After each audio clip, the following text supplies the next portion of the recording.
Dime qué tú quieres, papi. ¿Quieres que lo mueva para ti? Mueve, mueve. ¿Te gusta cuando me muevo así? Así.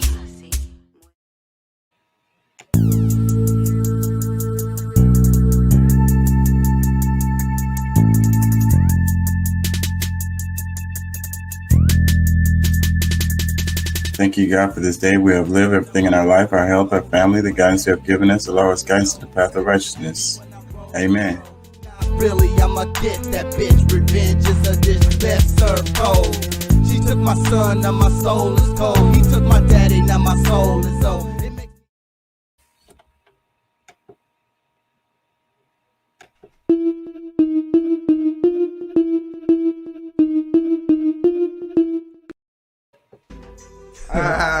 Yeah, man. That's hot shit right there, man. So what we gonna do? We gonna dub? King Chaka ENT. Y'all can check out the music on Spotify, Apple, and other services.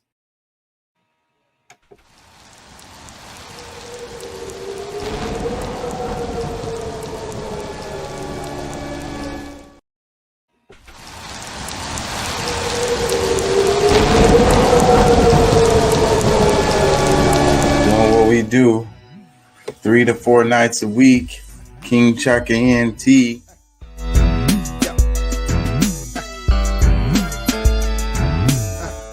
I got this. From the She back starts seat. shooting.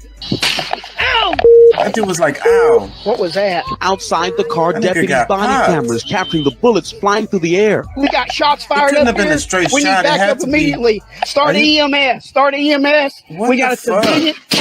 We got a civilian hit. The deputy. Looks like we got us another hit.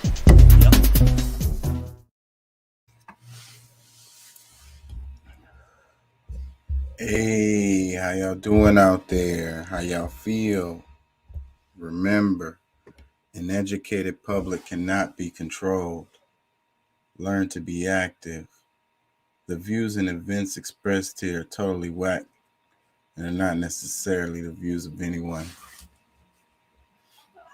Science of the supernatural. Science of the supernatural. We're going to get into it, but let me just give my thoughts. Preliminary thoughts. I don't believe in the supernatural. And I really like the title Science of the Supernatural because I would think that that the supernatural is just science. That's it. Simply. And it can be broken down mathematically. I believe in God. I do. I believe in the universe. But any miracle that God does is going to be within certain parameters, right? Like once you really start studying stuff, you'll see these patterns pop up over and over and over again. There's certain rules to life, basically. There's rules to the universe. There's rules to how things can work and they can't work. So supernatural to me is just natural. It's just science. It's just maybe it's on the edge. Maybe you just don't really understand it yet, or we haven't discovered how it makes sense. But I believe everything's gonna make sense. Even God makes sense.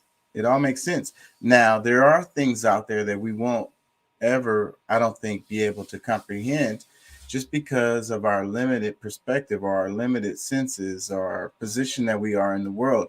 It's not for us to understand everything anyways. What makes our life better, how we can thrive better, that's our focus. That's how our evolutionary tract has been. So all the knowledge that you gain should be able to be used in a way that'll help you in your life or help your genes, because that's what it's all about, like your continuing essence of you, and then continuing to improve with time. That's just what I think about that. So, but a lot of people get confused, I think. Then they start talking about magic or the supernatural or whatever. and we get lost in it. It's kind of like a child. You don't really understand it, so you explain it to the child in a way that's simple for them to, you know, take it in. Or sometimes you even lie to the child to make it like, I don't know, you're not ready to tell them yet or whatever. You feel like they wouldn't understand it. Or maybe it's just fun for you or something. I don't really get that at all. But, you know, They don't get it. how you feeling, bro? I'm feeling good, man. How about yourself? Man, you sound good. I'm good. I'm good. I mean, I worked late. I apologize, y'all. That's why I'm late. I freaking just got off work. It happens. Oh yeah, it's all good. Yeah, so I have this magazine, it's Life, and the name of it is Science of the Supernatural. Hmm. So that's where I got the title from, and I kind of want to flip through it a bit. I don't know if I want to do that right now, but at some point. It's all good. Yep, Into the Mystic. It looks interesting. Let me read just a little bit and then we'll get into the show. It says, what does it mean that supernatural beliefs continue to influence our thinking in this empirical age? By Daniel S. Levy, or Levi. He says, we live in an age of science. Diseases that were once deemed a punishment for the gods are now known to be caused by bacteria and viruses. Events such as earthquakes and meteorites that shamans ascribe to spirits are now understood as natural phenomena. Yet, despite our knowledge, we are still wary a lot who believe that supernatural forces continue to exist beyond the laws of nature. Who hasn't had a friend who knocks on the wood for good luck, or another who refuses to step on a sidewalk joint? Many beliefs, such as otherworldly forces, need to be acknowledged, recognized, and embraced, as well as feared. One poll found that businesses lose more than 800 million on Friday the 13th because people don't want to fly or do business on that accursed day. And it's not just a Western phenomenon. Back in the 1930s, Toyota planned to name its firm Toyota with a D instead of the company was named Toyota because the number of brushstrokes to write the name was 8, a lucky number in Japan. It seems to have worked. Toyota is now the world's largest car manufacturer. That's interesting, right? I think that some of the, I make fun of people for superstitions, but some of the stuff that we do, it's not really a superstition. It falls in the realm of that, but I don't think it is that. And then you have the other part of that is whatever you believe anyways is what it's going to be. So if you believe that on Friday 13th is something's bad going to happen if you leave the house, then there's That a good chance. I think, yeah, I think that has more power than. 'Cause I mean, well, because I mean, all of it is real, and that's the thing that I mean. Because for me, I might not believe so much in it, but for others, because they do believe, that's more so what they present in their lives. Like that's what they attract to their lives. But But I still you think know, some of the superstitions we call them superstitions, but some of them I think are like traditions that have been passed down and they're kind of like in our DNA, and it was a part of our evolution. Like something that keeps us safe, it's always going to be related to that. Or something that's going to help you to, find food, stuff like that, or something that's going to keep you from getting sick. I think that's one of the main areas that it falls in, is some of the stuff that we do that we can't really explain or we don't know why is protecting us. You know what I mean? And it what from what do you believe in? You know, diseases that's handed down by blood. Well, I mean, you have genetic issues, so yeah. So, but I think that we get lost in a lot of that because I always use the example of diabetes. Type 2 diabetes is your diet. They can't say that was passed down, in your just exactly. because your parents had it. Well, your parents ate bad and you ate the same food as them, so both of y'all got that. That's what happened. Yeah, and exactly, and that's kind of how I see with it, really with it all the way around now. Um, there's I've seen rare cases where a mother had breast cancer, daughter had breast cancer, granddaughter had breast cancer, and that's very, very, very rare. Now, I mean, was it genetics or was it they lived in the same like in the same area that like the radiation and other stuff that Something just else, happened to. some pollution in the food, some damn Yeah, shit they got emanating from these poles and shit. Like they might have been living next to a factory or something. Who the fuck knows? e- exactly. So I mean, I don't like as much as DNA carries, like I do, you are getting a great deal handed down every generation, and actually probably more and more as we get older, as we grow into, going into the future, because I mean, especially nowadays, we're just the information that we're learning is allowing more of that download, more of that junk DNA to be awakened in our children when they come. Well, they call it junk DNA. It's not real. You know what I'm saying? Yeah. I don't think it's junk DNA. It's just It's unactivated and I think DNA. that's still an example of what we're talking about because it's something that they don't understand yet, and that's what we're talking about. Because they talk about supernatural. The name of it is Science of the Supernatural. So it's like the supernatural is just what you haven't figured out yet, but you don't understand, right? That's Yeah. kind of the same thing. They call it junk DNA, but they don't know what it's being used for. That's why they call it junk DNA.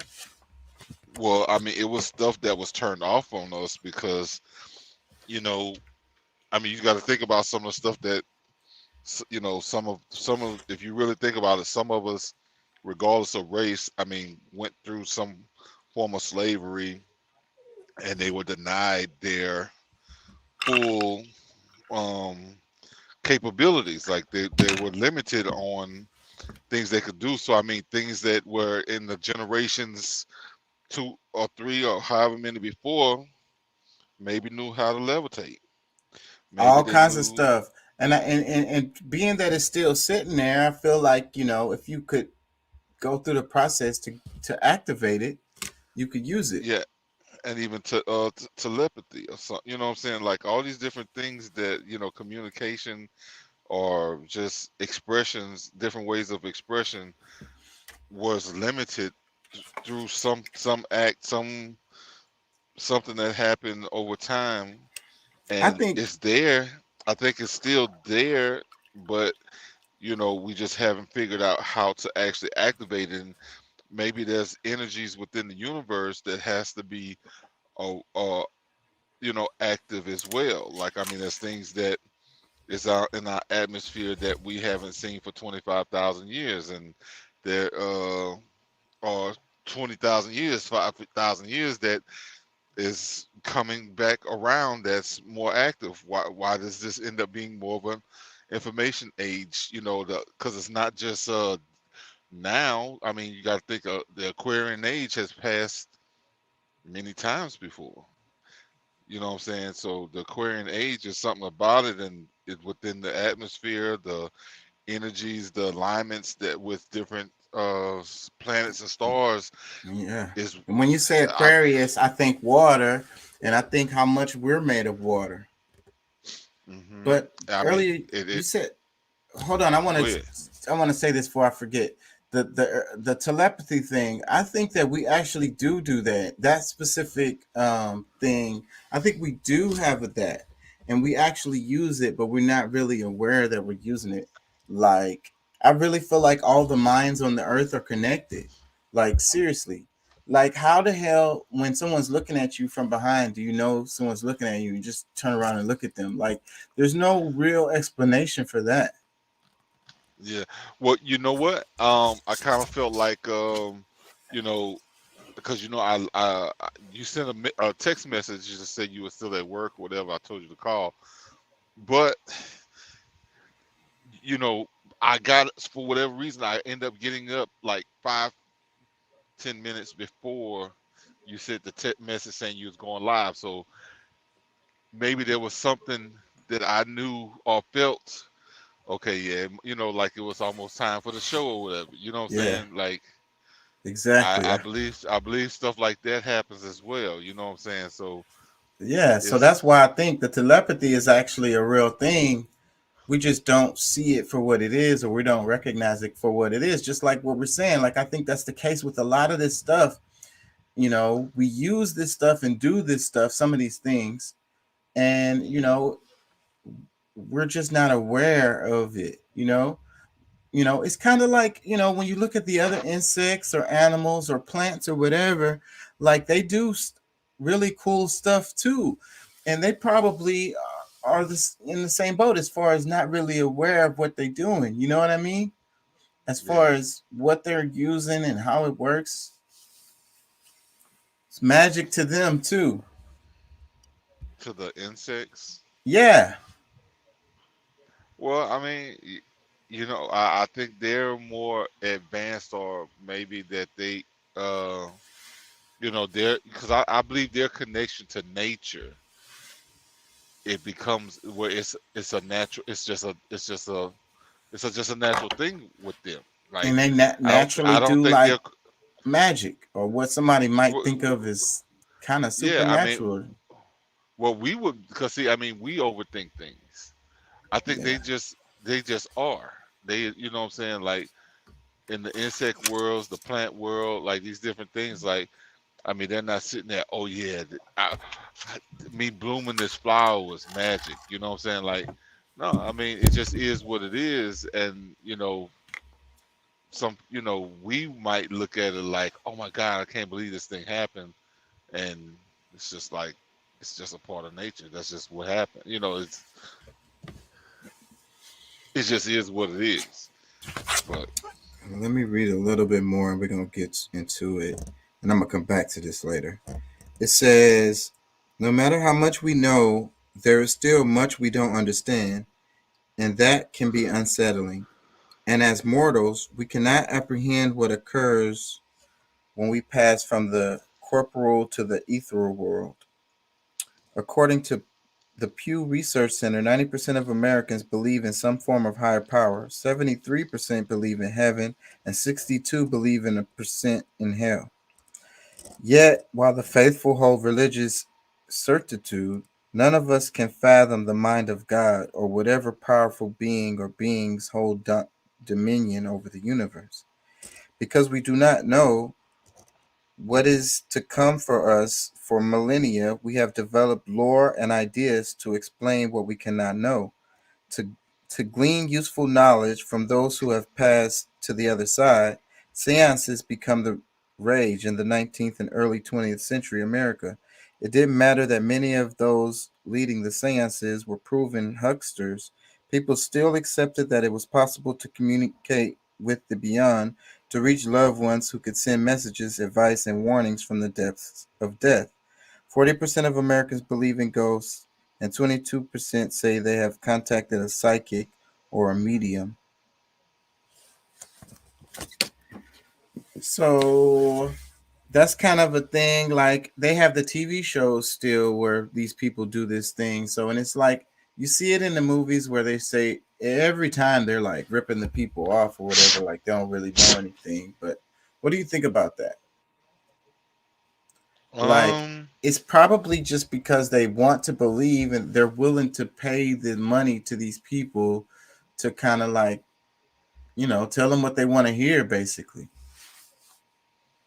um, I think that's because I believe that there is like, I mean, I don't know how real, like real they really are. I mean, I haven't really tried to do any kind of psychic thing or whatever, but I think to some extent, for people who have, the ability, the strength to allow that type, to believe in those things, is that that's their way of being able to, like they'll hear somebody, like there's things somehow they you know, like for those who believe it, like we were just saying, like for those who don't believe it, no matter what they say, you're not gonna relate because you just don't, you're not there. For those who do kind of believe in it, they're gonna probably get a lot out of it, and whether it's BS or not, sometimes it's gonna lead them on a path that's gonna be of some form of growth for them. So it just really, you know what I'm saying, like, It depends on your that's, perspective. So it kind of goes yeah, back to what we were saying. If they believe it, then it is going to have an impact on them, yeah. and they make it real by believing in it. And a lot of times they'll act on it and make those things real, because I mean, that's a part of, like, even the Bible tells you is that faith without works you have nothing. So I mean, when you are, you know, like you go through the process, have somebody tell you, you know, this is your, you know, this is what to look out for, and hey, such and such is around the corner. So on this day and that day, if you're, you know, doing this, most likely it's going to come through. And just the fact that they're willing to go act it out and do, actually, they're making things happen in their life. Mm-hmm. So as a result of whatever, you know, it might have been some BS, but people like that turn that into real shit. Check this out. I got the GIF, the little photo I have playing in the background. Really cool. It says how the moon affects Earth's tides, and it just kind of shows kind of like a timeless lapse, like um, image of how the water moves around the ocean as the the moon goes around. And that is some interesting stuff. It makes me think about like evolution, kind of like the creation of life, like kind of like the perfect setup. Like it stirs it up so that it makes it, you know, more stuff. You know what I mean? Like, I don't know. It's it's really amazing that we live on this planet and it's basically a water world So with, this is actually Earth, and the like. What, where did this image come from? Like, what well, you I'm know, is sure they this? used math. This is not going to be an actual image of the No, earth. yeah, I get it. I'm just, you know, because I mean, it actually looks cool as hell. Like, it'd be cool to have something like that in a glass jar that you can sit and watch. You know, how you just Yeah. have something sitting on your desk, and but Yes. that's, That's really cool, man, because the water kind of just follows the earth around, I mean the moon around, because the gravity of the moon is sucking on it, you know? So even the depth of the water, like the height of it changes as the moon goes around. yeah, the tides, yeah. Yeah. So that's just really cool. This let me read a couple. The caption says how our moon affects Earth's tide. There's a comment. It says, and the human body is approximately 60% water. Tell me the moon doesn't affect humans. Yeah, definitely does. Well, I guess the possibility you might be dehydrated and That is, might you know, lower it a very small fraction, but for you to be alive, you still gonna have a whole bunch of water in your body. Shit, even when you die. I Um, guess. Freaking President Trump. Your favorite president. Announcing my candidacy for President of the United States.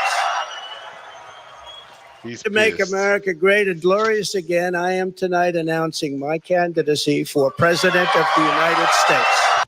He gonna be running for president for 2 years. Damn, that's a long ass Man. time. But Let I me mean, be. honestly, he's been running for president ever since he lost. Yeah, with the rallies. Uh-huh. It keeps him. I think that part of what he's doing is pretty damn genius, though. I ain't gonna lie. That's what I gotta say about that. Let me read this. It says former President Donald Trump has officially announced he is running for president in 2024, making his third bid for the White House. Third bid? Oh, Yeah, because because he lost the last time. Okay. he lost the second one. All right, let me read this. It says, saying we are a nation in decline and America's comeback starts right now. Trump made the announcement Tuesday night in an address from his Mar-a-Lago estate in Palm Beach, Florida. Trump, who was twice impeached during his 4 years in office, but has not convicted either time, maintains tight grasp on the Republican base. 6 in 10 Republicans back the former president as the party's leader, according to ABC News Washington Post poll from earlier this year. Man, I'm starting to feel like this is just like a vicious game against the people. Like, I mean, it's such a roller coaster, like a back and forth, up and down. Just it's just a bunch of stuff to pull on everybody's heartstrings and getting people riled up and upset and happy and like it's just all like Energy all the, vampires yeah, it's just like sucking on us. yeah. Because I mean, I don't know. I don't know if you remember. It's been a while since we had that conversation, but after he lost and all the stuff that was coming out, it's like it really doesn't like that. The Republicans let him if they really allow him to be, the candidate, the Republican candidate, like after everything. Nah, I mean, I just don't see it being a smart idea. Now he can run, but if the Republicans actually get behind it and support it, that's where it's gonna be. Well, Like, I think he will have a harder, more difficult time this time getting the nomination because a lot of people are feeling Ron DeSantis. He probably gonna be the main competitor. There'll be some more people on the stage, but he'll have to beat Ron DeSantis. well, and I've heard some things. I think that Trump would probably, and maybe DeSantis would run, would play play that out with him, because if Ron DeSantis runs with him, that allows Ron DeSantis to be in office for 12 years, potentially, because he could go in 1 year with Trump as a vice VP. president. But still, somebody has to win the nomination. So regardless, they'll fight it out for the nomination because one person got to be the president, the other one is the vice president. It depends on, because the way the party is set up, you have to get nominated. So in that process, the reason why they go through that process is to make sure that they're going to get elected when they go against the Democrats or whatever. You know what I'm saying? I'm just saying, that's what I'm trying to tell you is that they would make a deal beforehand, because I think DeSantis likes Trump, and I think that to give Trump another chance to be able to come in and do his thing, because he does have a lot of already like diplomatic, like he's done some international diplomacy, so I could see Trump making that deal and then screwing over Ron DeSantis at the end of the day. why would you say that? I'm just saying, I could see that scenario playing out where it'd be Well, you know what? Somebody, I didn't see it or hear it myself, but somebody said that he was already putting like trying to talk down on DeSantis. So if he's done that, then I would say that he's screwed. Cause I mean, yeah, he's doing that, but he's gonna do that because they're gonna be competing for that nomination. Yeah, he's already got a nickname for him, that the Sanctimonious. It done already stuck. Everybody's saying it. no, man. See, and that's one of the problems with our politics, man. Like, it's I understand wanting to win and you're doing what you need to do to win, but like I've never won by hating on somebody else. Like, I lose more if I like. That's like it just like it's just not beneficial to be a hater. You know what I'm saying? Like, it's just really not. And for some people that works out for, I really wonder what's in your You know what I'm saying? I ain't gonna lie, Trump is kind of good at it, man. He gives people nicknames and it sticks to him. It's pretty funny too. That's I ain't gonna why it lie. works. I still think about the Rocket Man shit, and he goes over there, and then now they're friends. Yeah, so it don't Like really it was matter. Even it's all political theater at the end of the day. Him making fun of Ron DeSantis and making everybody laugh. It's just part of the game of him trying to win the nomination, but it doesn't necessarily mean that they not cool. You know, they might yeah, nah, have dinner after. You know, yeah. Because like I and said, I chop it mean up. the barbershop conversations have began already. If you want to call it that, I say barbershop conversations, but you know, some of his base has already been saying that they could really see where this could be beneficial for the people if they make a deal, where DeSantis is VP with Trump, and then after that, after this year, after that term, then DeSantis can end up being in office as a Yeah, you know but the other way around works too. With Ron DeSantis no, no, winning never and happened, never Trump happened, Trump never is happened. part. I No, totally don't think it's gonna be easy for Trump to get this nomination. I'm telling you. no, I know, but I'm just saying, like, but his ego is too fucking big that if he don't get it, he's just gonna say fuck everybody. Oh, I get. That's what you mean. Okay, okay, yeah. Well, I mean, if politically it would make sense for him to take the VP. Fuck it, take the VP Because and if it's about the people, you know what I'm saying? Like, if it is really about the people, but like I said, I mean, because it gives a longer term for the Republicans to be in office, because cause honestly, he could still there's run again after that. yeah. But look, I'm gonna tell you, bro. Honestly, I think, like, well, it's usually more fair. Like, seems like it's more fair for the people if we have a Democratic president, and or it has to have the right balance, because it's a Republican president and maybe a majority Democrat um Congress. Congress, or vice versa. A Democrat president and a majority Republican Congress.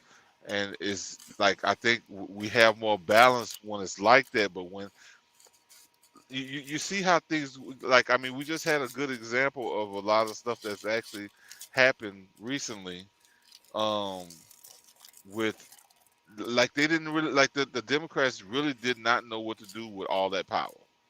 And You they know what I'm and they, saying? and they barely got anything done. That's what I'm talking about. That's But that's that's what I say about the Democrats, man. They get paid to lose. They're not in there to make no differences or changes. It's all to up. I couldn't do it. Oh, we tried to do student loan debt, but Well, no, up. The but see, president but up. see, We but can't do that it. no, see, yeah, see, the part about that is that that was the intention in the beginning. Like, that's That's that what I'm not. saying. For all of it, let's talk about healthcare. Freaking Obamacare. We tried to do it, but the Republicans, they gutted it. You know. Yeah, I mean, because it's easy to blame it on other people, but like, you got the majority. Like, when y'all started this, y'all they talked about how good it was gonna be because they had the majority. Like, in every house, in the reps, the House of Representatives, in the Senate, like, And that's why I say it don't matter if it's Republicans or Democrats. The people getting fucked, and that's been the historical freaking thing that's been happening. They don't want us to have shit. well, then that's a tough pill to swallow, but and I can see that. Like, I mean, I do. I prefer to have some form of hope. You know what I'm saying? So I'm not gonna go there. My I'm not hope gonna is ride not that boat with you. in the politicians though. They or the Democrats or the Republicans, neither side. I don't have no hope in them. It's too much money in the politics. Like, you've got to change the whole thing. So look, it says world population hits officially hits 8 billion people. Did you see this? It So says they've been lying. So they've been lying to us for the last 10 years. no, they didn't. It was 7 billion people. Before that was 6 billion people. It's just been exploding. It says there are officially 8 billion plus people here on Earth. The Earth has grown 1 billion people since 2010 and is expected to grow to more than 10 billion in the next 60 years. The UN warns that this rapid increase in population, there will be many changes with feeding, housing, people, and pollution. On a brighter note, the average life expectancy is expected to increase from 73 to 77 years old by 2050. That's not much of a difference. I'll take it. I'll take it though. I'll take it. Yeah, I mean, I don't know. Like, I guess I mean that we're always losing people to something. So I mean, Yeah, but more people are and born than the people that's dying. So that's what's happening. Like, and a lot, it's not even in the different countries either. Like a lot of the young people are in Africa, India. so who's having the most children? That's what I'm telling you. Because The because I just saw that. Well, I know they're saying here Americans, like, they're trying to replenish, like replace us with migrants because we not having enough babies. well, That's what McCon.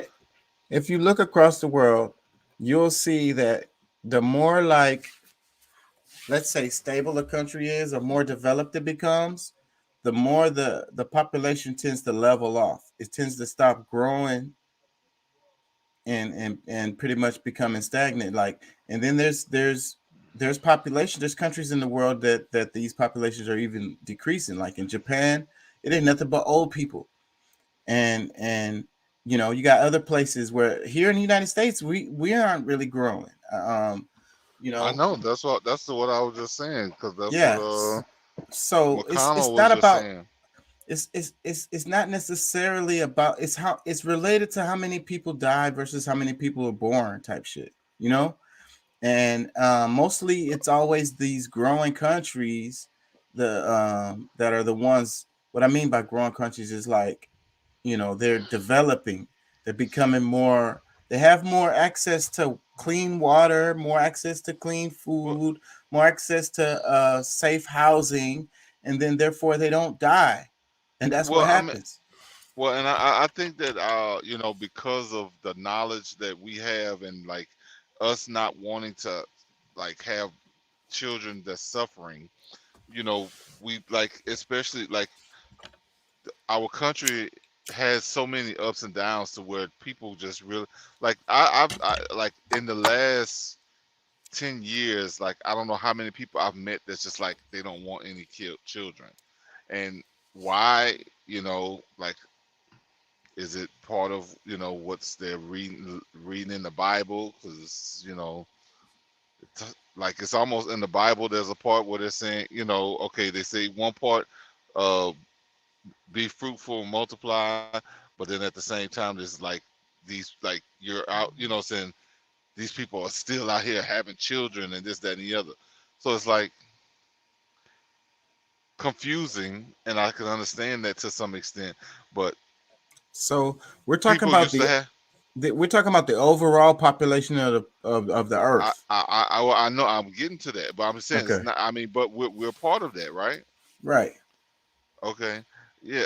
I was just, but no, I'm just saying, if you really think about, like, cause my parents, my grandparents, when they were growing, like, it was 10, 12, 13 kids per family, like each household. Yeah, Now it's 1 to but 4 at the but they most. have a Four they have a four is graph. 4 is considered like, ooh, you doing it over there. Yeah, You they know what I'm have a saying? graph that explains that. It's like the more that the society becomes like technological and has all. I can't think straight tonight. I guess I'm tired, but it's like Uh, the more developed the country is, Developments, yeah, the the less birth children. rates go down. So that the history of the United States with the Industrial Revolution and all of that shit. This is what brought us to the point where, you know, because before, if you think about it, not even that long ago, especially we were rural, right? So most people were living on farms. You wanted more kids. You needed more help around the damn farm. Mm-hmm. So and I get that. So that's what it is. So you don't have a farm no more. Well, then I mean, because I You mean, don't I need guess all them kids. if you're living in a metropolis and like you're dropping your kids off at daycare at you know, at 6 weeks old, and you know you don't see, you know what I'm saying, you're somebody else is actually raising your children, you know, you just kind of feel like yeah, I probably shouldn't do that again. You know what I'm saying? Like and it costs a lot. Super expensive. And everything is so, that's the part. Like it is like super expensive. Like, you know, I ain't gonna lie, I still want more kids, but I'm getting up there in age. I don't know. Like, I mean, I still wouldn't mind, you know, having one more maybe, but still no. Like, it's just maybe two more. You know what I'm saying?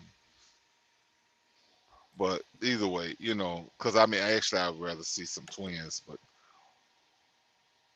yeah, I don't know if it's gonna make a big difference on that 8 million number. But I don't know, for whatever reason, I'm still kind of messed up with that whole 8, just because I thought it was going on 9 billion because of the way that they're saying that our population is too big. Well, it's exploding. It's growing. It's probably, as far as they know, it's more people on the earth than there's ever been. Let me play this. Let me play this right here. Oh, damn. Seeing skyrocketing crime as a direct result of the abolition of cash bail in many of these places and sweeping cuts to policing budgets as a direct result of the defund the police movement. It says police were not defunded and bail reform is not associated with the increase. They thought that they had perhaps found it in Georgia, but then it backfired when the MLB pulled its game from there and put it in Colorado. And then we found out that the restrictions on early voting, for just an example there, are tougher than they are in Georgia. And look at Georgia's voting laws are far more restrictive than Colorado's. Colorado has universal vote by mail.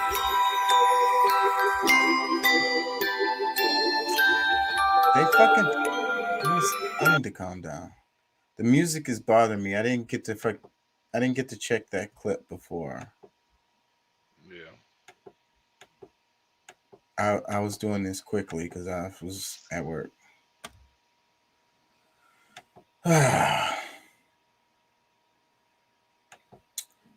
This is kind of what you said. Damn it! I gotta go back. What? It says Americans are scared of, like, they're not having as much sex because they're afraid. I ain't gonna say all that. We do some scared to get laid now. Why? The fear of unintended, unwanted, or dangerous pregnancy after the fall of Roe. A new survey by Match finds that Americans are more freaked out about having sex or eliminating it completely. It's difficult now for people to not only want to head to the bedroom, but to even have a good time once they're there. Survey found that nearly 80% of singles of reproductive age say the overturning of Roe has changed their sex lives. 20% said they're hesitant to have sex at all. And among Gen Z, that number is as high as 27%. 13% of survey respondents said they're hesitant to date at all. And given that there are more than 75 million single people, according to Match, Roe could have changed the dating habits of almost 10 million people.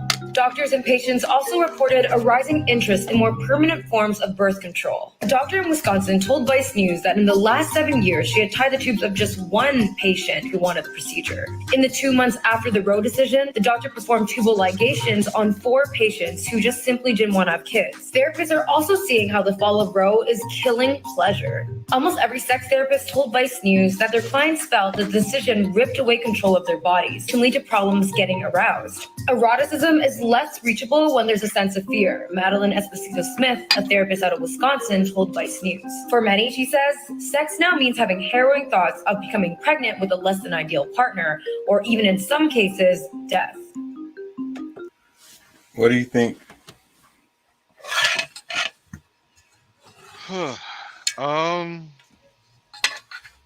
Wow.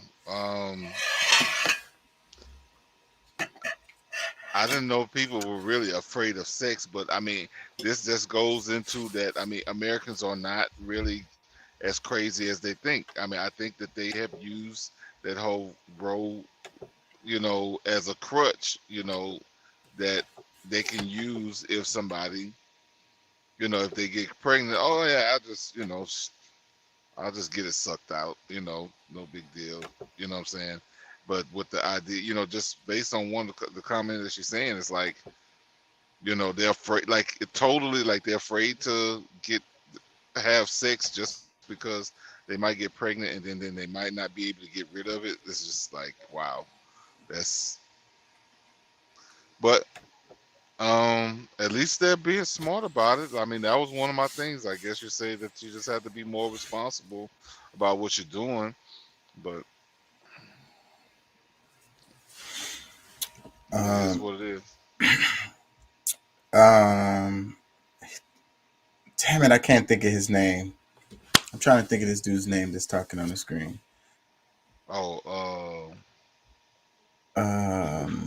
He replaced Stephen A. But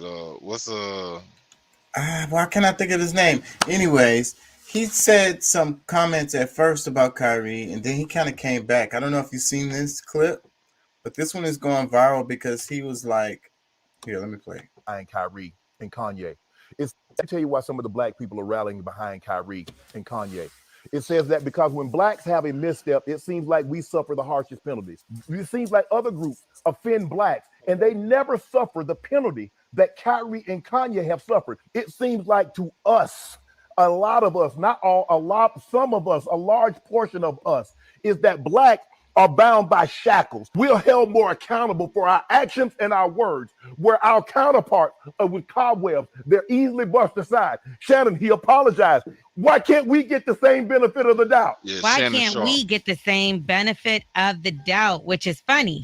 I mean, misstep. It's What you think? when blacks. Let me tell you why some of the black. Well, I don't know. I mean, I used to really have a lot of respect for Shannon Sharp, but I see like, his boss is telling him exactly what to say. I mean, all his passion is based on his check. Cause I mean, he didn't, he had a whole lot of smoke last week or 2 weeks ago with some of the shit he was saying. And now, because of what everybody else is saying, is now for him to straighten up and try to, Well, this is still dangerous for him to face. say, right? He could be risking his job with this right here. No, he's not. No, he's not. Like, he's getting paid to say it. Cause see, the whole thing is the his boss is allowing him to come back and say this, so it kind of is like, okay, all right, we're being tough on him. We're gonna, like, cause they're gonna lose more. They're gonna lose money. Like, he got a $40 million contract, $40 million a year. So like every game, like whether he plays or not, they owe him a half a stack, $500,000. Yeah, so I think they already messed up. I think they've already messed up With it all the way around. See, but that's the whole thing. Cause see, look, if we can go back and some like Trump said so many things about the Jews. Other people talk about the Jews that's not black. Because I mean, if you black, if you mention anything and you just kind of leave because the biggest problem is that they've usurped the whole Jew thing.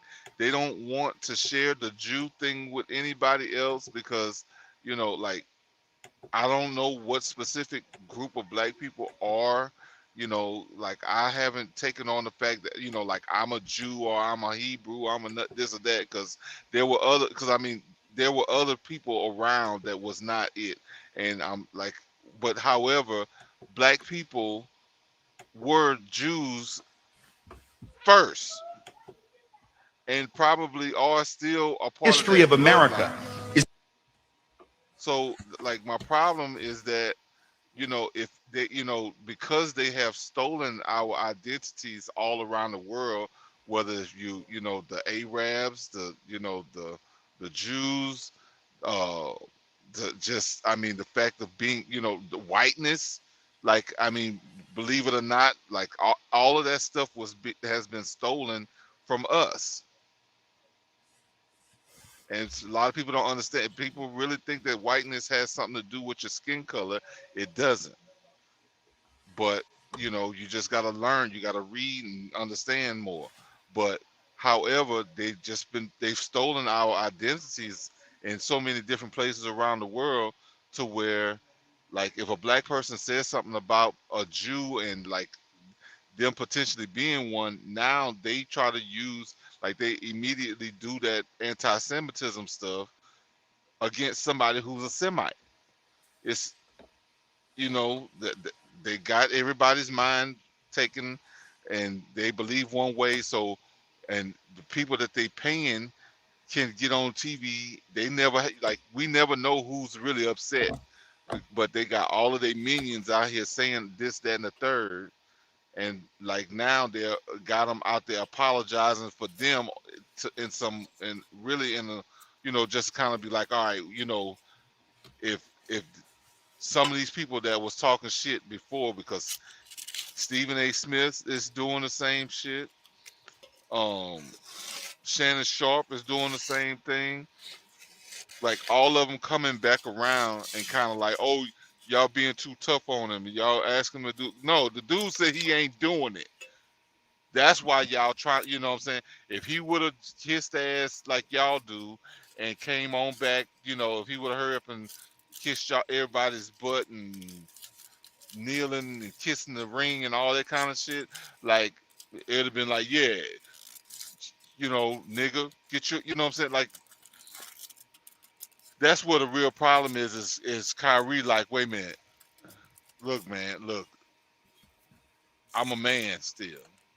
I'm, you know, I'm not about to do, you know what I'm saying? Like, I ain't built for that. You know what I I'm saying? love Look, that. I love that right there. And so he you know, gonna always be able to say he saved face. You know what I'm saying? He gonna always be able to say that. And yeah, man. yeah. But his shit, he ain't gonna have the whole thing. Like, he gonna have trouble coming back, because I mean, every time he sees some of those faces, it's gonna be like, you fake motherfucker. You know Yeah, what I'm that's saying? when you Like, play. I used to play basketball a lot, and me too. sometimes it can get pretty physical. You know, it'd be a lot of physical things going on. So, like, I think that's what it would be, and that's why sometimes those fights break out. Is because, like, I remember that shit you were saying, but maybe I didn't say nothing to you. But when we out there on the court, I'm gonna be real physical with you, and I'm gonna be Yeah, thinking about that, what you said or whatever.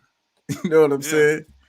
yeah. But I mean, that's what I'm saying, man. Like, these people that's talking out, like, I mean, a lot of us can see it, that it's just a bunch of BS. They daddies done told them, all right, look, we're gonna pull it back on Kyrie, because it didn't work. The plan didn't work, and we need to get him back to work as soon as possible, I heard he because could be playing as soon as Sunday. yeah, he gonna be back. That's what I was reading earlier Without, today. yeah, hadn't read it, but I could already sense it based on how everything was going. Like, I mean, like I said, they got Because that, what they was it? got The NBA commissioner or whatever, he came out and said that he had a meeting with Kyrie, and he was like, I don't think he's anti-Semitic at all. well, yeah, no, I think the owner of the Nets That's who did it that. was. Yeah. Yeah, that's what Yeah, it was. and that was his whole purpose, was because he's like, you know, he the one got to still pay him. So he like, all right, look, you know, they tried. Look. We tried to play you. You know what I'm saying? Like in a sense, like they ain't saying it straight face, like whatever, straight to the camera. That how they try to play him, but at the same time, they know they try to play him and try to go overboard, and he just end up not. He's just like, look, y'all, look, They made y'all, it thing. We would have never. Nobody would have ever heard about it. It would have just been like they asked him the questions in the freaking, nobody would have even heard about it. They would have just kept on playing basketball, and people would have kept on watching. But that's the hate that how was that song from Paris, the something that hate made or whatever. See, all the stuff that they've been doing, and that's slowly catching up to them. The truth is being revealed, and because of them trying to harass Kyrie, like a lot of the cat came out of the bag. Like, I mean, everybody, like, just them bringing the attention to his post. Now they're like, okay, so what was it? What did he post? What, you know what I'm saying? Mm-hmm. Now they going when found it. Now like the sales of the documentary, the sales of his books, everything has skyrocketed. Just like, whew, like. Within the last couple of weeks, he probably done sold, ain't no telling how many millions he done sold. So, because of them trying to handle Kyrie this way, is what is, allowing people to learn more about what really is going on. So, let me play this.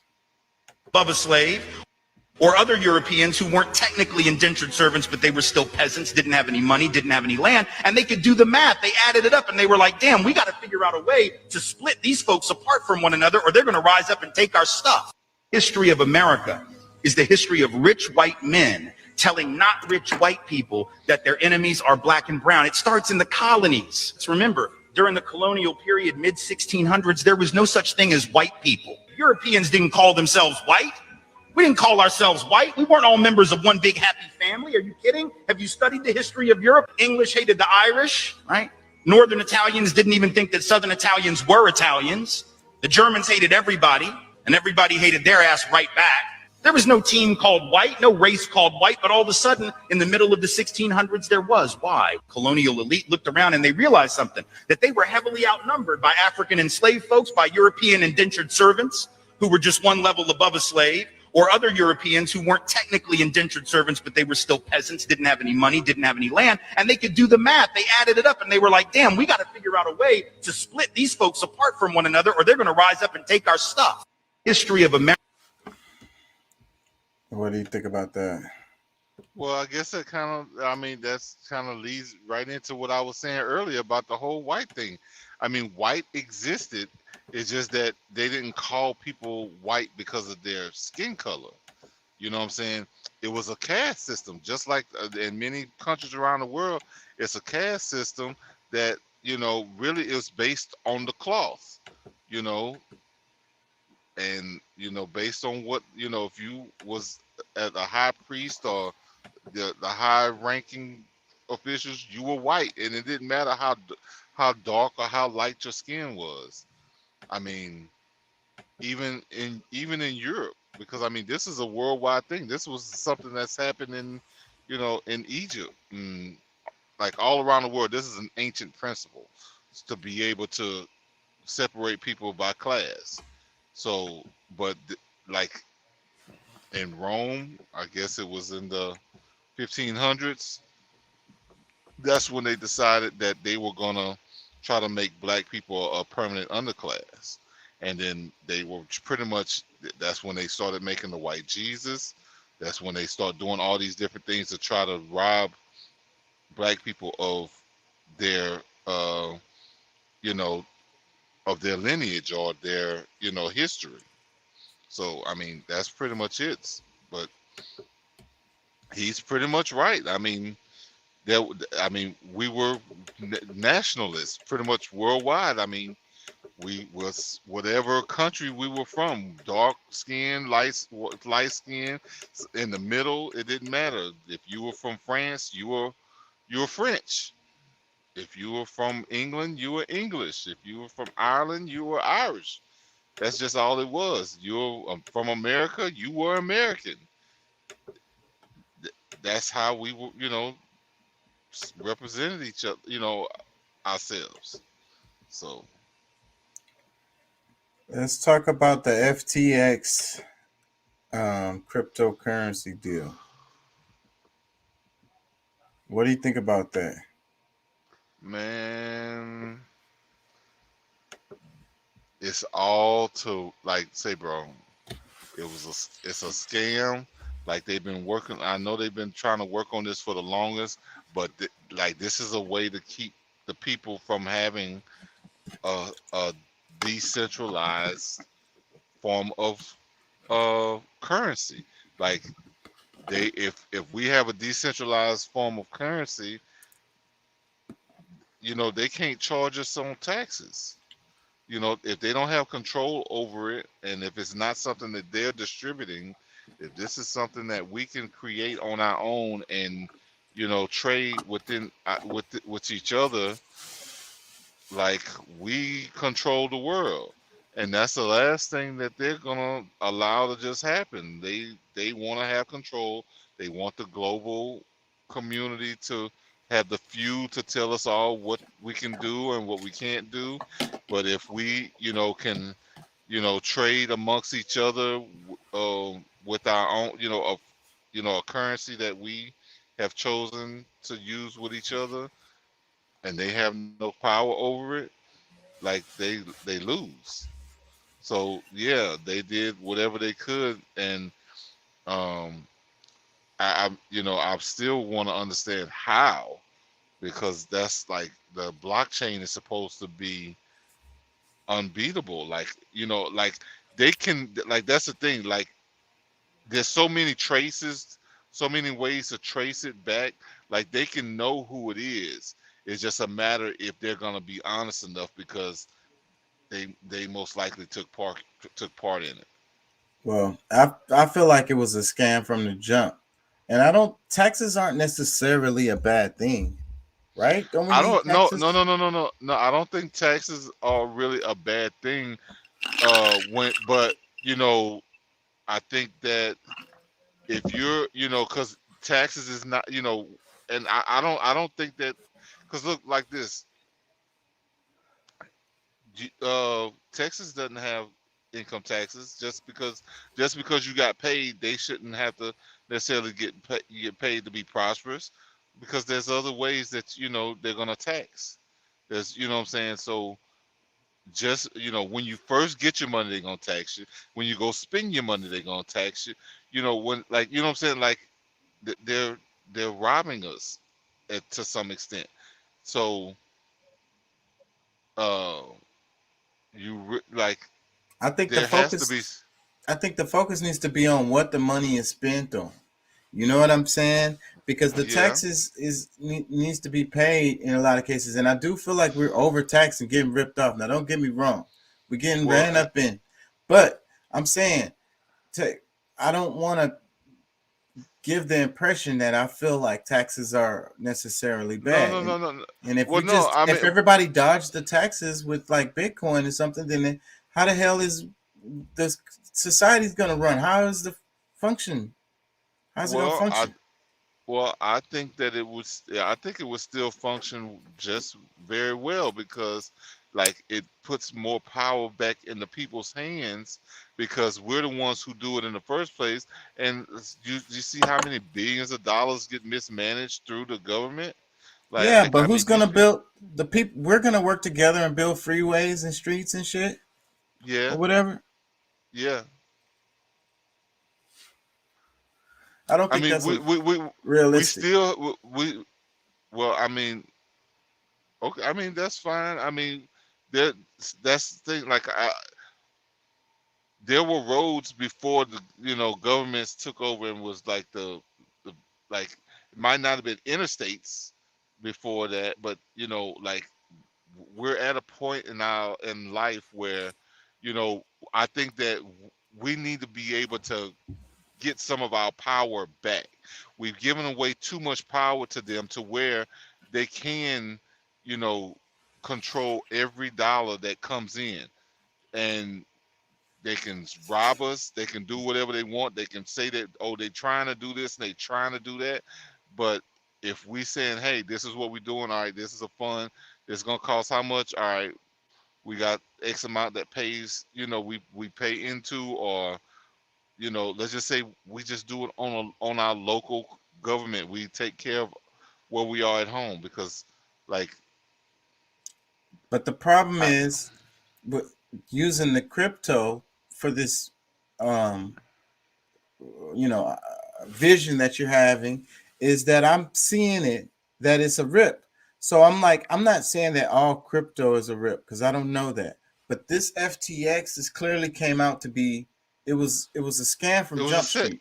Yeah, and it was set up from the highest level. Super big Ponzi scheme is what it was. Yes, but see, that's the whole thing. I mean, the very person who is trying to, who not trying, who has IRS agents packing guns, it's very serious to him that they're able to control what's happening with people every cent they make, and they're not trying to get the richest people. No, they know they collect more money from the average everyday person. It's the multi-level marketing. It's the pyramid scheme. It's the, it's fucking. Well, I mean, that's really. I mean, look, if having a regular job is more of a pyramid scheme than those ones that you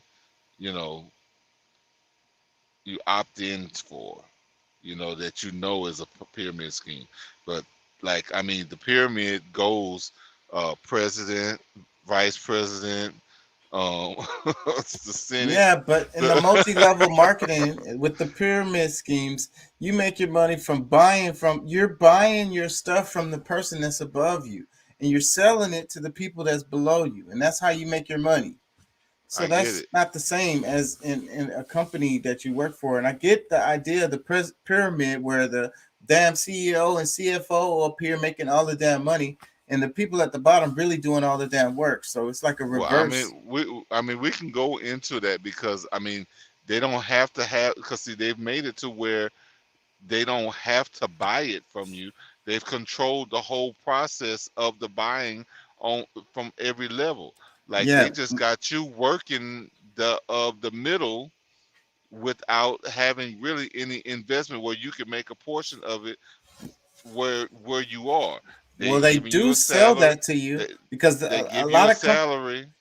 A lot of companies they got the stocks, and they give you the stock option where you get 50% off or whatever the hell. And every damn meeting you go to, they're trying if you do well, if you produce the right numbers in your department, you get a bonus, and then we're gonna you'll be able to get put that into your stock option. Yeah. So it's still being the same. Done. Yeah, that's very similar as far as that part with the stocks, because when they get their employees, and especially if they're a big company, they get all their employees to buy the stock. That's gonna push the stock price up. That's real simple. Yeah. Let me play. Did you watch any of this? The really graceful take on the FTX? I saw this one. I saw some other one earlier too, but I watched this because I knew this is the one that you was gonna play. But I was like, and I think, I don't know if this one says it, but I know one of them tells you how this dude really got into the. It's like they're all related or friends and stuff. Like they're all having sex or whatever, like related in some kind of way. Because that's basically how she explained it. Let me play. Today, I'm giving you a roadmap of the tangled web of connections from Silicon Valley to Washington, D.C., then all the way back to Sam Bankman-Fried's now for sale penthouse in the Bahamas. Then, at the end of the video, hopefully we can answer this very important question. Should investigations into criminal activity be executed by the very parties implicated in the crime itself? I told you in the last video that the FTX scandal boils down to this. A crypto exchange took customers' money and invested it into unknown assets. An incredibly damning write-up about the company was published. Then FTX's competitor, the CEO of Binance, decided to liquidate hundreds of millions of dollars worth of FTX's utility token, which signaled to other crypto investors to do the same. But when FTX's customers went to pull their money out of the exchange, there was no money. The fella at the center of it all is 30-year-old MIT graduate, Silicon Valley-born Sam Bankman-Fried, who was pretty much a nobody up until the time that Joe Biden announced his presidential campaign. His Just 2 name. weeks later, the FTX exchange was launched, and it was an overnight success, making Sam a very rich guy.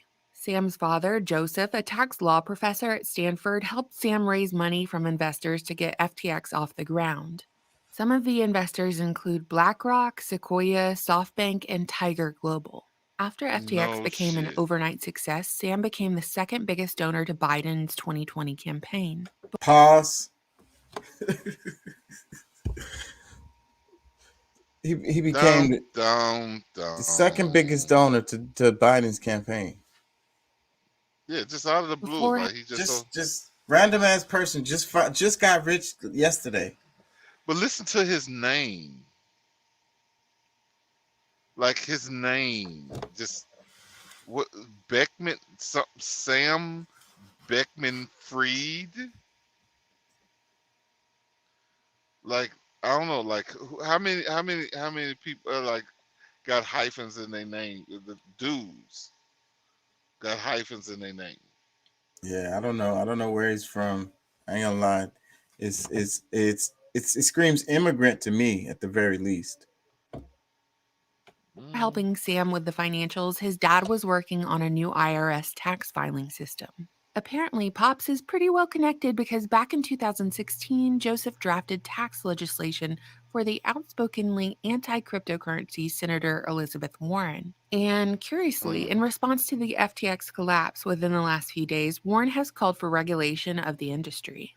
Sam's mom, Barbara Fried, is also a Stanford professor, and she's co-founder of Mind the Gap, a Democratic political fundraising organization based in Silicon Valley led by Stanford employees. Sam's brother Gabe is founder of Guarding Against Pandemics, which advocates for public investments to prevent the next pandemic. Gabe was a legislative correspondent for the U.S. House of Representatives and an advisor to large political donors in the Democrat Party. In addition to lobbying and advising lawmakers on pandemics, Gabe's Guarding Against Pandemics group endorses candidates on both sides of the aisle who pledge to champion pandemic prevention. My concern here is when they are spending on both sides of the aisle is that they are specifically cherry picking politicians regardless of party lines that, in this case, will do the most medical tyranny in the event of the next scamdemic. Not only was FTX a partner of the World Economic Forum, even though they've tried to scrub the evidence from their website in the aftermath, but Sam's Aunt Linda Fried is a member of the World Economic Forum. Her day job is an epidemiologist and dean at Columbia, specializing in aging, and her husband is an expert in HIV/AIDS. Epidemiology, I should define, it's the branch of medicine which deals with the incidence, distribution, and possible control of diseases and other factors relating to health. So between Aunt Linda and Brother Gabe with the virus shenanigans, it's giving me pause. It's giving me Vietnam-style PTSD flashbacks of Event 201 and ill-fitting purple sweaters in the Bill and Melinda Gates Foundation. So over at MIT, there's a fella by the name of Glenn Ellison. He's the department head of economics and former boss of the Biden-appointed SEC head, Gary Gensler. Glenn is also father to Sam's girlfriend, Caroline Ellison, or the CEO of Alameda. FTX's head of ventures and commercial is Amy Wu, who used to work for the Clinton Foundation. FTX's policy and regulation head, Mark Wetjen, served as Obama's commodity futures trading commissioner. And it doesn't stop there. The general counsel of FTX, Ren Miller, had served as lead counsel to Gary Gensler at the Commodities Future Trading Commission. FTX's director of engineering, Nishad Singh, recently donated $1.1 million to Becca Balance political campaign in Vermont, as well as $500,000 to the Democratic Party of Oregon. In total, it's been reported that Singh has spent around $8 million on pro-Democrat campaign contributions. And my point is, to summarize, all the high-level employees at FTX or Alameda had ties to the DNC, SEC, or Washington, D.C. But here's what's really weird. I can't find anything on FTX co-founder Gary Wang. There's 3 poor quality photos. The part about the SUC, the SEC, the Securities and Exchange Commission, because that's her point. Her point is that how can they investigate them themselves? She meaning that it's the Securities and Exchange Commission who's going to do the investigation, but they got all these damn internal ties with the company, with the literal. This is the exact same thing that the Democrats have been doing as far as the fact checking. Like, you know, they fact check themselves, and of course, like, if they're not gonna want to pass the information on to the people, you know, if they're hiding it to begin with, like, all of a sudden they're just gonna be like, oh yeah, yeah, we were, you know, like, man, like, I don't like this is why I get pissed off, because like democracy, I believe in democracy. Like, I don't, like, people probably think like I'm like insane because, you know, but I get mad that it's getting manipulated and it's not democracy anymore. You know what I'm saying? Like, what they're actually practicing is not democracy. So they can rob people of their money, their investments, all to, you know, because of their agenda, and all of them are winning. Like, they are like, yeah, because I don't know if she mentions it in this video, but it was a bunch of people who pulled, they sold their shares before it crashed. So, you know, they blew this shit up that wasn't really worth nothing from the jump. But it didn't. But that's the thing. It didn't crash. Like, not on its own. Like, they made it crash. They robbed it. $32 billion. No, I don't think that's the case. I don't believe that. I believe it was a scam from the jump. It was a scam from the beginning. It was a ripoff, and people ran away with the money. It's a Ponzi scheme. You make something that's not worth nothing into something, and then when the people believe that it's something, you take all your damn money out of it, the money that they put in it, the real fucking money, and you go home. And then they left with the bag because people lost their money overnight. Well, I mean, in a company like that, like, I do quite a bit of investing. They don't let you just come with you know, with your own, like, with cash. Like, you got to go convert your cash into whatever crypto, like most likely Bitcoin, or, you know, if you can get a hold to some USD, some USDT, or something, like, and that's what you invest. So, I mean, one way or the other, like, it's a diversion of funds, but still in all, like, you actually invest in crypto. So that crypto is what was invested. You know what I'm saying?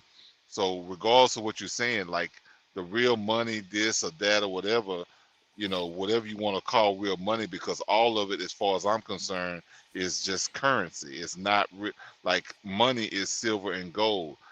Crypto, cash, what, you know, debits and credits in the banks, that's just currency. It's not real money.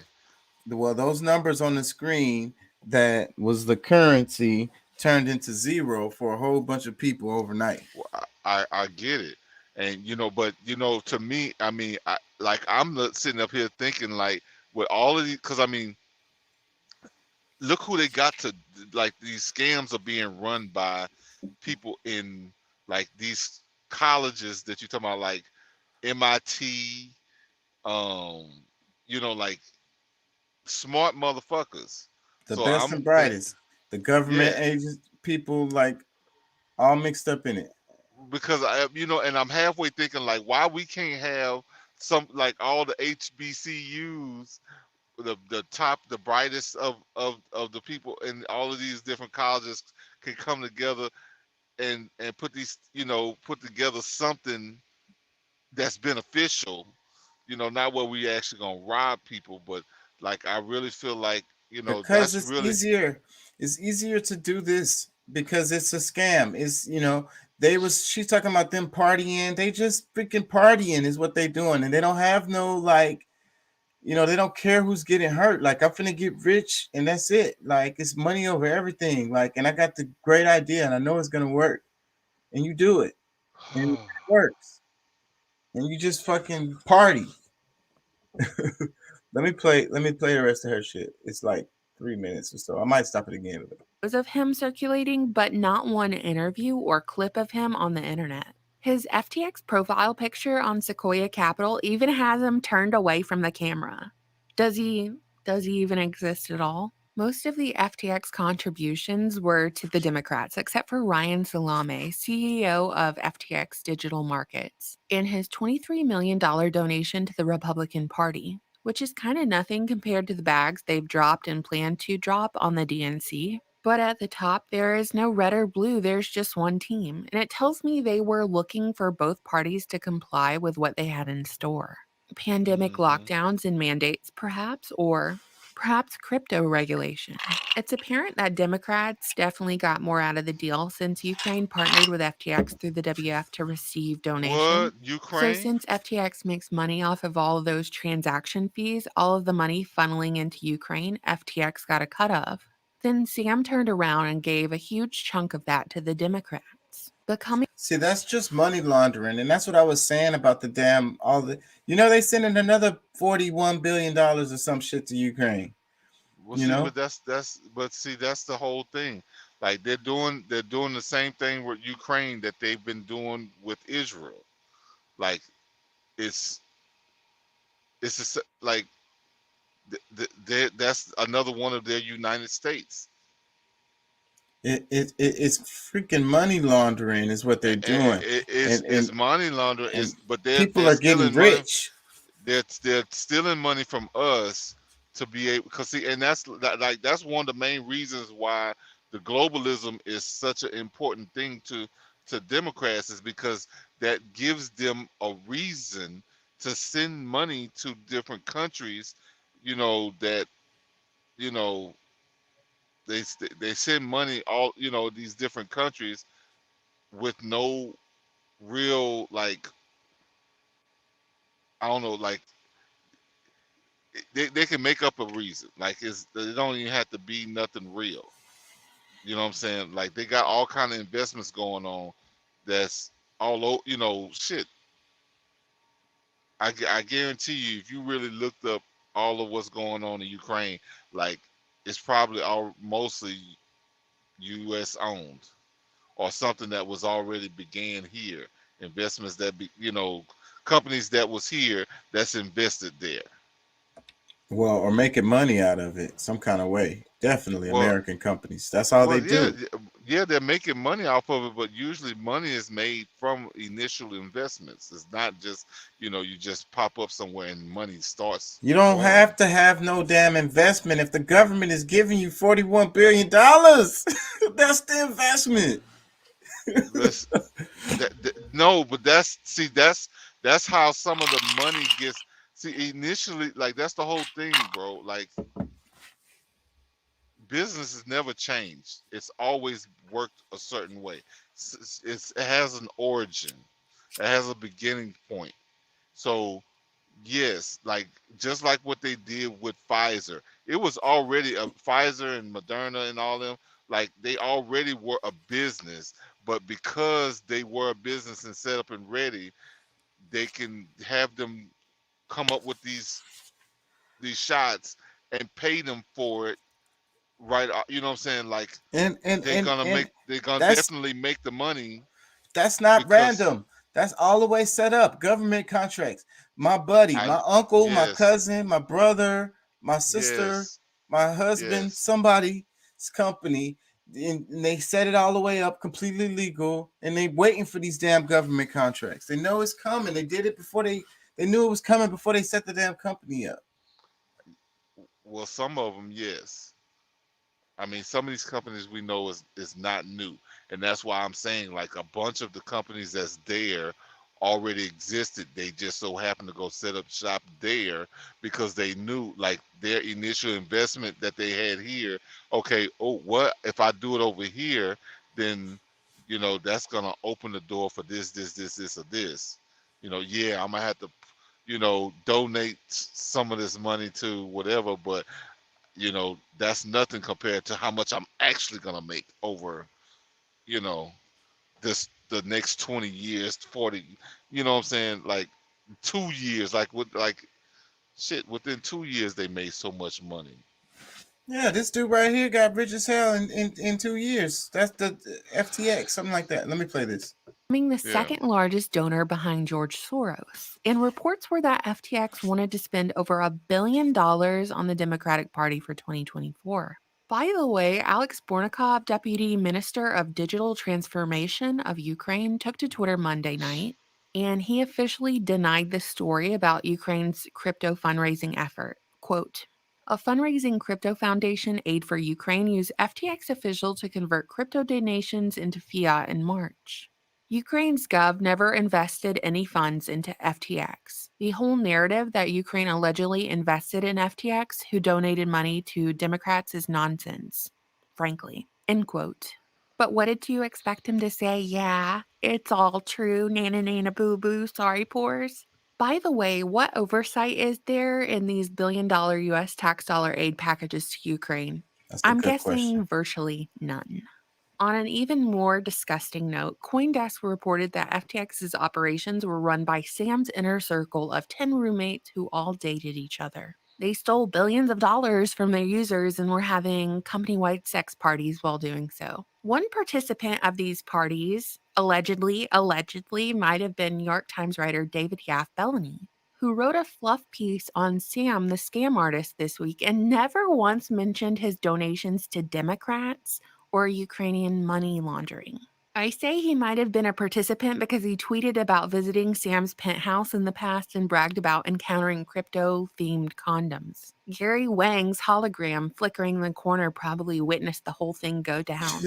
Caroline's supposed Tumblr blog, which was active from 2014 until this past week, detailed the sexual dynamic between the FTX staff, the polyamory, saying that her ideal guy was one who controlled most major world governments. And she said crypto was mainly scams and memes. It's almost too perfect to be true. It's like the very fabric of reality is unraveling. By the way, CoinDesk will do an expose on 10 coworkers living in a weird harem penthouse doing booger sugar all day, ripping off their clients to the tune of billions. But the second one of CoinDesk's writers notices that all these folks have a common denominator, they're TTs, Talmudic types, another acronym for your repertoire, he was fired.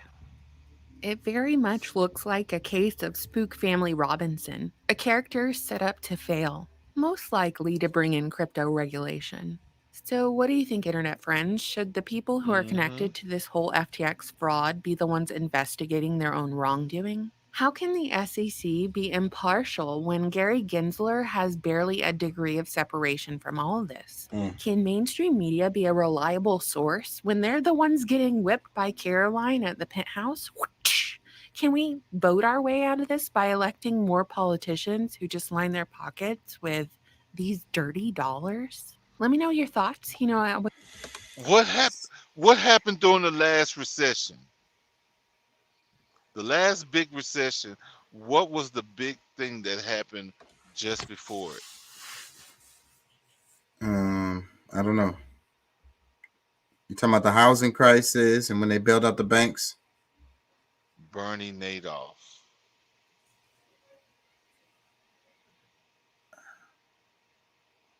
I don't know. Remember him? No. Enron? Oh, Enron. Yeah, I do remember Enron. Bro, this is the same shit. Yeah. I agree. This is the playbook. Like this is and what did it bring? New regulations on everything, like the whole money system, like the banks having new like they got bailed out, but they came in with new regulations on really this ain't your money, like and they could take it anytime they get ready. Well, the regulations were to keep from people being able to do that shit and rip people off like Enron did. No, it's so that they like it would gave them more of a chance to do it. These companies, just like this with the FTX, that's a good example with Enron, because that's what it is. It's just a straight up ripoff from the beginning. Like what she said, she thinks that he was set up to fail. I don't think so. I think that they were ripping people off, and that was the plan all along from the jump. Well, yeah, because I mean, He she's won. saying it that way. I know that's the thing, but that's what she's ultimately saying. It's really perspective. So she's really saying the same thing that you are. It's just that because she's trying to drive a point that okay, this whole thing, like, yes, they're trying to find a way, because see, the main thing that they did when they did this was to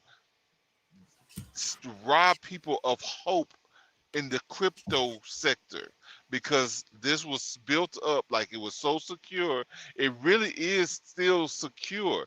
It's just that if you hadn't dealing with that one company that was able to like get probably who knows how many people to to invest, because this is not even real Bitcoin probably. Like they might have had like whatever the initial investments, but whatever they were investing in, those I don't think that it really was going into the market of real So, what I'm saying? I have to ask you though, what makes you think that this couldn't happen to Bitcoin? I'm not saying, well, I don't think it can happen to Bitcoin because of the technology, the blockchain technology. The way it's set up is so that like it's traceable. Like every movement is so traceable to where like you can't get away with stealing it. Now you might lose it because I'm like you got like a 16 to 20 character PIN number or account number to be able to attach yourself to it, and different words and stuff that you got to use like in sequence. Like there's so many different things you have to process, you got to go through just to be able to get your own money. So anybody that has tapped into that account, it's traceable. So that's why the whole blockchain thing is so revolutionary, is that it's secured on a personal level. I don't need you to tell me I can get my money or not.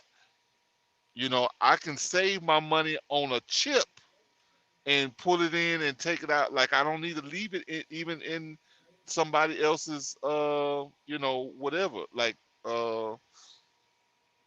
these different accounts that you draw up for yourself. But like that's the whole thing. Like the main thing that they're trying to do here is to weaken people's belief in the future of crypto without their involvement. Y'all need us to make this not happen to you.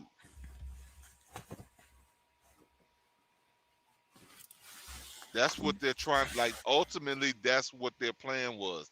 Like I don't even think like they was really doing any real trading. Maybe they did.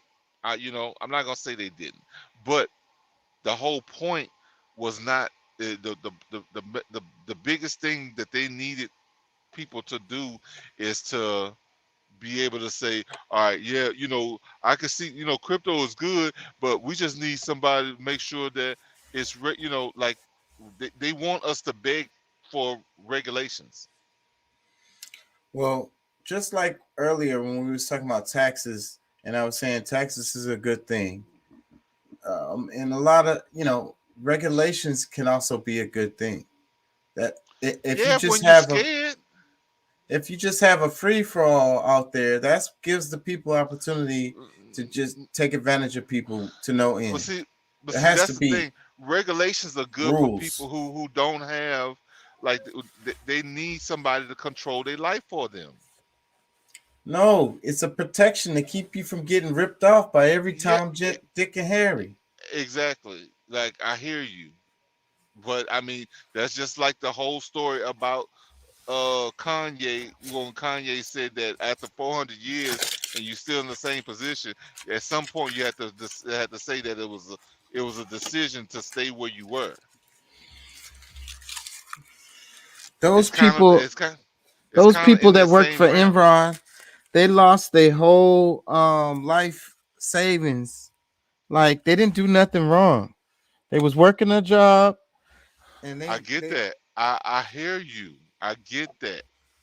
But the whole thing is, if they can mind fuck you from the beginning, and like, some people is gonna be like, they're never gonna invest ever again. But then there's others like, all right, you know what, I got on this, but all right, they're gonna still go and invest because it's a way of life for them. them people lost their retirement. Like their life was just fucked. I know, but who They you didn't gonna do blame? nothing wrong. But who are you blaming for that? I'm blaming them people ripping them off. The Enron folks. They knew what they were doing. So you think Enron got as big as it was by itself? Like there was no government involvement in that? I'm sure everybody getting paid. So whoever wants to get paid, I'm sure it was some people in the government getting paid off of that too.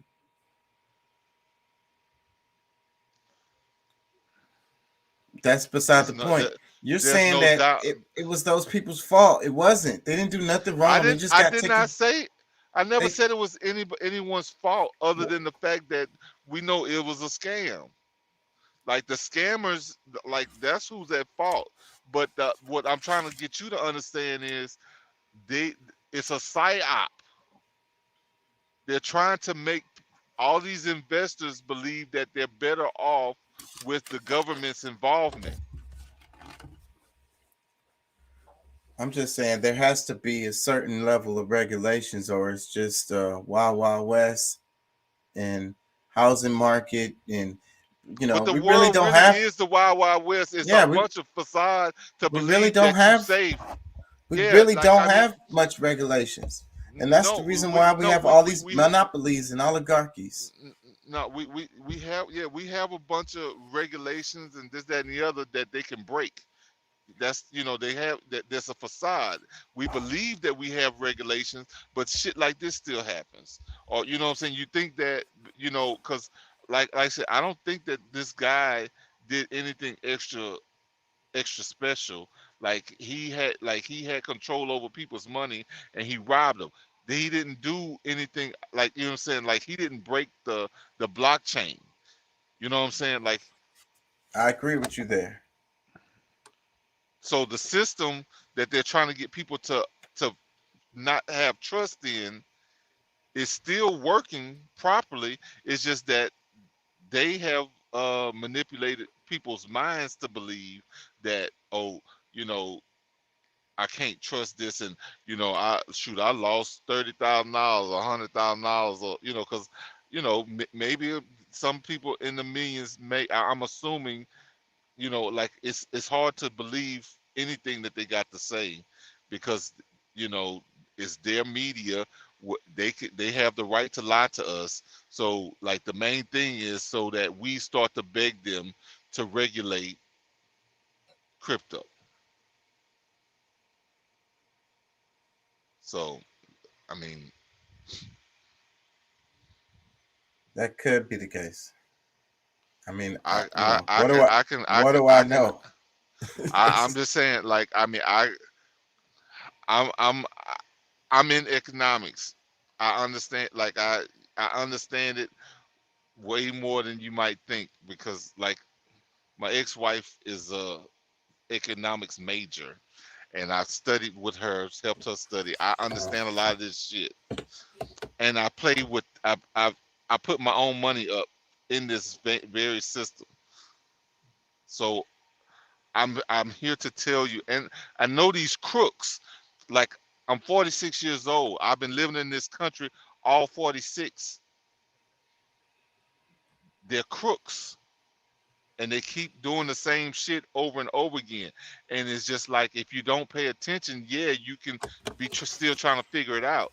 But when you see the pattern, you almost just looking for it. You can like, and then when it happens, it's like, oh, that's what that was. I mean, that's where it becomes. So I guarantee you ask some people who are not afraid to tell the truth, or that understand this market and what happened, they'll tell you the same thing. Practically exactly what that woman she really just told us what it was. Yeah. Candace Owens is talking bad mouthing Trump. I want to talk about the SNL show. Did you see any clips or hear anything about Dave Chappelle doing SNL this week? Hell yeah, I saw the monologue, and I saw the one with the little skit in the barbershop, which Yeah, I watched. was, I mean, the monologue was it was great. It was good. The Yeah, barbershop, so it was kind of funny. You know what I'm saying? It was but decent. it's SNL, but it was cool. He turned it into the Dave Chappelle show because the writers boycotted the show. And also the monologue he did, that wasn't the same monologue he did in the rehearsal. Good. Keep their ass on their toes. Yeah, But so he got them all over the place. It's really cool what he does.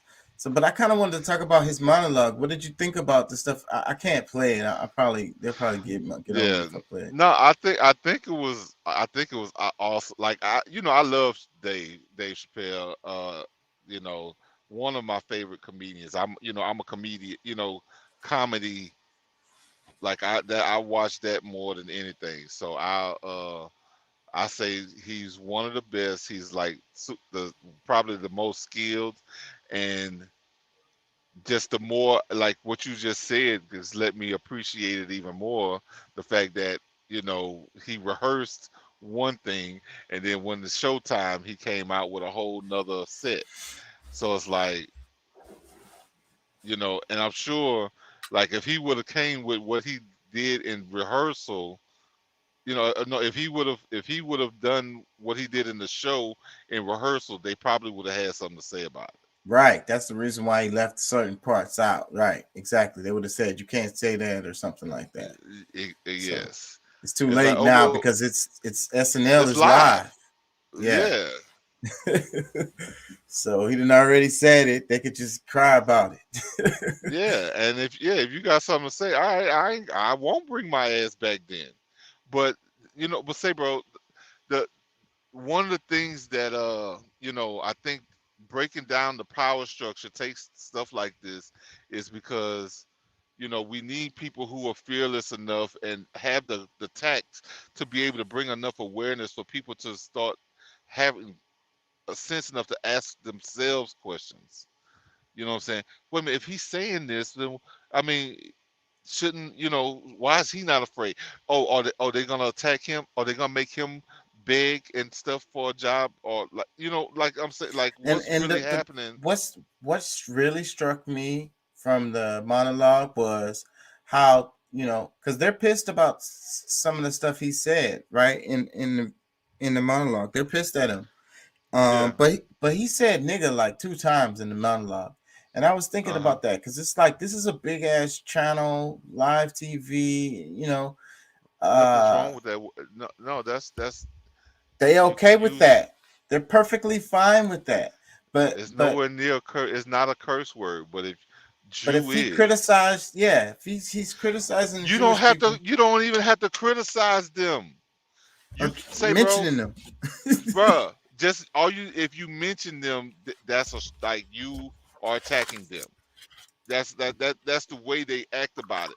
Because if you remember when 444 came out, Jay-Z comment, like gave, you know, like A he was compliment. giving them, yeah, he was complimenting them, and they still checked him. Yeah, that shit crazy. Freaking so hold on, I think I could play some of this. For all your hemp wellness needs. Hold on. I don't want to play the mic. He's getting ready for his upcoming 2020. Want to miss him? Take My thing is, Mike, I think looking we forward get to- to the point where they're trying to say that black people don't have the right to even say their name. Like, you are so beneath us that you saying my name is offensive to me. Yeah. You know what I'm So saying? the- Like, this is how they're trying to act, because other people can say it. Like, I done heard white people say it many times. The Jews are this, blah, blah, blah, blah. Nothing ever happens. As soon as a black person says it, it's a problem. It's a problem. This one, it says the powers that be now want Dave Chappelle's dome on a stick for his SNL monologue. Who said that? Mike on the mic. Looking forward to seeing you there. What up, y'all? It's your man Sam, and here at Viral Hip Hop News. Go ahead and hit that like button. Smash that notification bell, and if you're not subscribed to Viral Hip Hop News, ladies and gentlemen, what are you waiting for? Subscribe right now to the brand. Appreciate each and every one of y'all, and let's get to work. All right, Dave Chappelle, the best comic we got out here right now. That's my opinion. I don't think it's close. He is the man at what he does. He was on Saturday Night Live a couple nights ago where he did his opening monologue. I have not watched a single full episode of Saturday Night Live, so I'm not sure exactly how the format works. But I know they have on somebody, they bring on some comic relief, and then they go ahead and do their show.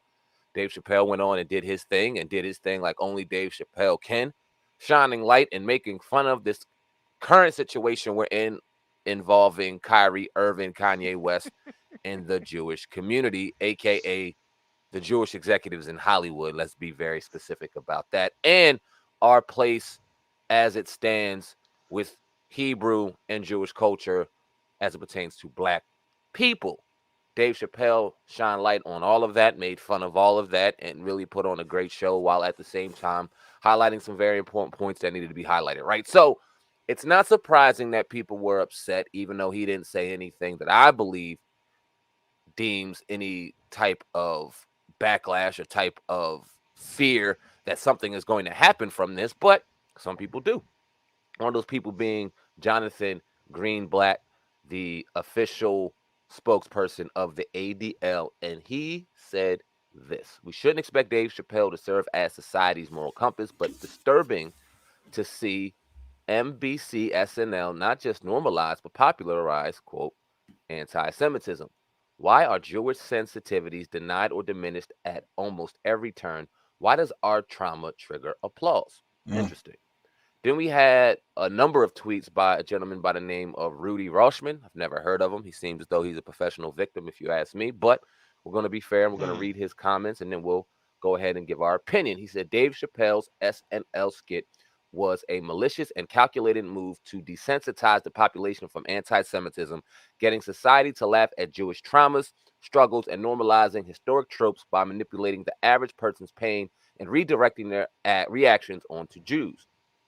Then he went on to say, this is one of the earliest steps, but Y'all once weren't this stage so is damn complete, the ridiculous. attacks evolve from verbal to physical, then from individual to institutional, and because most will already be desensitized, the world will watch and do nothing. Sounds like he talking about black people. He went on to say, history is repeating, but it doesn't have to repeat. When Jews were / are united and empowered, they have always overcome the greatest of enemy civilizations or struggles. When Jews were / are divided and assimilated, history repeats an outcome far too familiar. Now, if we take a step back, the metaphysical root of this irrational, illogical hatred of an age-old rejection of the Jewish people has always stemmed not only from the nation of Israel having the potential to, but also having chosen a responsibility to heal this world. I know many don't want to face that responsibility. What's going on? Believe that the world will come running to save the Jews, or that we can just blend in and be like everyone else, but we can't. Jews chose to accept the responsibility and mission statement of the Tikkun Olam and to be Olagoyam, and I apologize if I'm saying those incorrectly. I'm not familiar with those terms, so I apologize. But he said, which means to be a light onto others and to heal every problem in this world. If the world was a body, Man. what organ or function would play that role? The immune system. Leave the sun, lay the sun up, or something like that. I apologize if I'm. He said the immune system. Anyways, go ahead. What Bro, are you gonna say?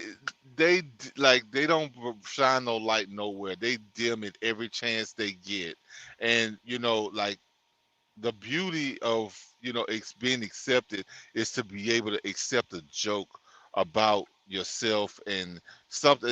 It's like none of this stuff is malicious. You know what I'm saying? If you want to, you could, because I think to maybe some extent Kanye was trying to push some buttons, but he never really went out there and just could have just done like me and say, y'all ain't really freaking Jews. You know what I'm saying? Like y'all the 13th tribe that your own people say you are. Y'all were grafted in. Y'all were allowed to come in to a religion. You're not Jews by blood, like nobody's a Jew by blood. Like get over it. Like that's the problem that I have is that they act like they can change. Most of them are atheists. So you're not really a Jew. You just using this to be able to be butthurt about whatever because you got money and you can whine and cry, but Hey, internet if you that sensitive, I don't like you far from being God's chosen. Yeah, and they were talking about the ADL. That's who the first tweet that he played. And Anti-Defamation League, yeah. Yeah. So it's interesting because that's why I want to play this clip right here because she's talking about the founders of the ADL and how that shit came about, and then like who these people can well, let me just say, like, even in recent history, like one of the reasons why like even like in the 1950s, like the reasons why they were kind of put on the bottom of the totem is because they were related to us, because they supposedly had black blood. Like they try to do that similarly to the Italians, but the Italians kind of just like, look, I am who I am. I'll fuck you up if you got something else to say. Call me something. You know what I'm saying? Like they was gangsters about it. These Jews, like they were gangster at some point. Like they were like one of the first mobs that began down in New Orleans. If people who don't really know the history, like one of the first mobs in this country began in New Orleans, and it was the Jews. But however, over time they've gotten so damn sensitive and forgot where the hell they came from, and now they want to attack the people that protected them in the days before. So like they on some sucker shit. I just had to say that. Let me read this. This is another really graceful video. She says, "Don't let them erase history." It says, "This video is the first part in a mini-series about a famous Georgia trial, the trial of Leo Frank. The details of this trial have been purposefully twisted over time, images of news articles doctored, and any questioning about it silenced. This video is highly sourced from Supreme Court documents, archives, and original news articles and statements from the victim's family. I have all resources pinned in the top comment." So the Anne Frank thing. So the reason why I wanted to cover this is because of the connection to the ADL. And these are the people who are all mad about, everybody and everything. And so yeah, so this story is related to that. So let me read a couple comments. It says, these are comments underneath this video. "The negative sentiment they have garnered throughout history wasn't from blind bigotry or superstition, but pattern recognition." I'm gonna just read their comment. I ain't gonna make a comment on that comment because that's touchy. Let me read this one. It says, every record has been destroyed or falsified. Every book rewritten. Every picture has been repainted. Every statue and street building has been renamed. Every date has been altered. And the process is continuing day by day and minute by minute. History has stopped. Nothing exists except an endless present in which the party is always right. Orwell, 1984. That was taken from that. Let me read another comment. It says, to see who rules over you, simply find out who you are not allowed to criticize.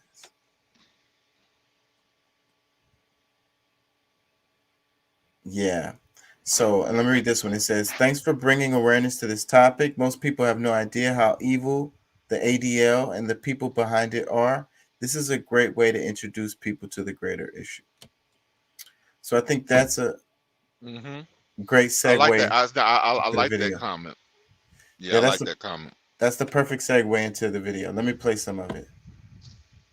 Friends, isn't it odd that a solitary moment can change everything? How one person's actions can transform the future and influence lives for decades and even centuries? A single wicked act, a handful of rushed lies, retribution, and what we're left with is the thing that emerged from the black pit of chaos. A patient group who has long waited for everyone to forget the past so that they can rewrite it, thereby carving out a new future. We've arrived at their moment, now, as I speak.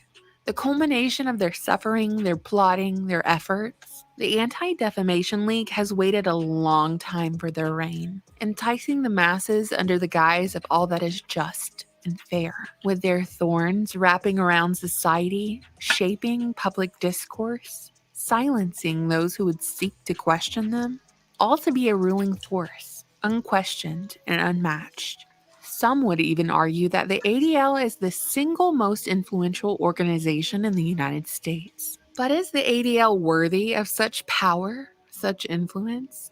Are they a betterment to society as they claim? Or are they unfit, illegitimate, their very existence built upon the sleight of hand and half-truths? You'll be able to answer that question for me after this video, using official court documents, newspaper articles, witness testimonies, and statements from the victim's living family. I'm going to tell you the story of how the life of little Mary Fagan came to an end, how the Anti-Defamation League rose to power, and why the ADL seeks to erase this moment from the pages of history. As a reminder, facts are not hateful, and as the quote goes, truth is like a lion. You don't have to defend it, you just let it loose, and it'll defend itself. Yeah, because I want to see him prove me wrong. Let's travel back in time to over a century ago, to my hometown of Atlanta, Georgia. April 26, 1913. Post-Civil War, Atlanta had finally stopped smoldering. Businessmen and workers alike flocked south for opportunity. One of these businessmen was a 29-year-old Jewish man by the name of Leo Frank, who was raised in New York and had spent the last several years touring Europe after graduating from Cornell, learning the ways of business so he could run Atlanta's National Pencil Company, a sweatshop factory where over 100 children were employed. A 4-story building caked in grime with little in the way of ventilation, where Frank served as a superintendent. Outside of work, Frank was heavily involved in the local Jewish community, becoming president of the Atlanta chapter of B'nai B'rith, which is kind of like a Masonic society with their lodges and doings, but only for Jewish members. B'nai B'rith is the ADL's parent organization and was founded in 1843 in New York as a Jewish counterpart of fraternal orders that were then flourishing in America.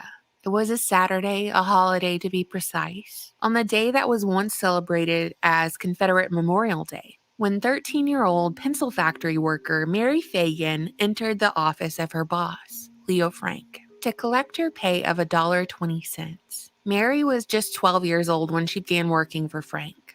She and her family, they didn't have much. When her mother was 6 months pregnant with her, Mary's father died of measles, leaving her mother widowed with 4 other young children. Mary's mom moved her family from Alabama to East Point, Atlanta, Georgia.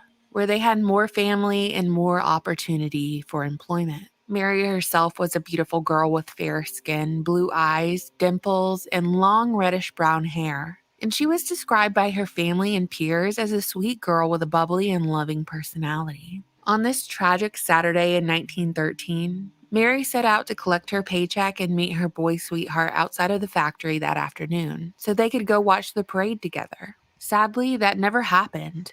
Leo Frank would be the last known person to see Mary Fagan alive. The following morning, before the sun had even risen in the east, the night watchman, also known as the security guard of the pencil factory, a black man by the name of Newt Lee, discovered Mary's dead and brutally beaten body discarded in the basement of the factory, amongst a sea of bloody pencil shavings with a cord around her neck, and beside her body, 2 notes describing her murderer through Mary's point of view. She wrote about a long, tall black man called the Night Witch. It was written like she scribbled it down in her final moments, even though the note wasn't in her handwriting. Her autopsy later revealed that the 13-year-old had not only been beaten, but raped by her killer. Of course, Newt Lee was immediately brought in for questioning. He was the main suspect. He'd discovered Mary's body after all. Police fired a gun right next to Lee's head and he was subject to intense interrogation as the hunt for Mary's killer commenced. But despite the pressure, Lee never confessed. According to police reports, a blood-soaked shirt was left at Newt Lee's home. Leo Frank's attorney hinted to police where they would find the evidence. Newspapers published this development and the mob nearly lynched Newt Lee then and there. But police were not as easily swayed. There was strong evidence to support that Leo Frank himself had hired private detectives to frame his night watchman because the detectives had done such a sloppy job. All of this was relayed in the Atlanta Constitution and even in the New York Times in 1914, alongside reports of bribery and witness intimidation. Once Lee was found innocent, 2 suspects remained. The first suspect was a black man by the name of Jim Conley, the factory's janitor, who curiously held the lowest status job at the factory, yet somehow was paid 50% more than all the other child laborers like Mary. Conley was even given special privileges by his superintendent, Leo Frank. They had an interestingly close working relationship. You see, Conley never had to keep up with his time card. He never had to punch the clock like the others. He could just come and go as he pleased. The second suspect was Conley's boss, Leo Frank, who went on record as the last person to witness Mary alive. Unlike Conley, Leo Frank hired the best defense team money could buy. Unlike Conley, Frank had the money for a legal team to prove his innocence. Not only that, but unlike Conley, Frank had the backing of B'nai B'rith to influence and sway his trial. The grand jury consisted of 23 members, including 5 prominent members of the Jewish community in Atlanta, 2 of which were reportedly from the synagogue Frank attended. Mary Fagan's murder trial made headline after headline all summer. You see, Georgia summers are notoriously hot and humid. The days are long, the sun unrelenting. All you have to do is walk outside and you'll start sweating.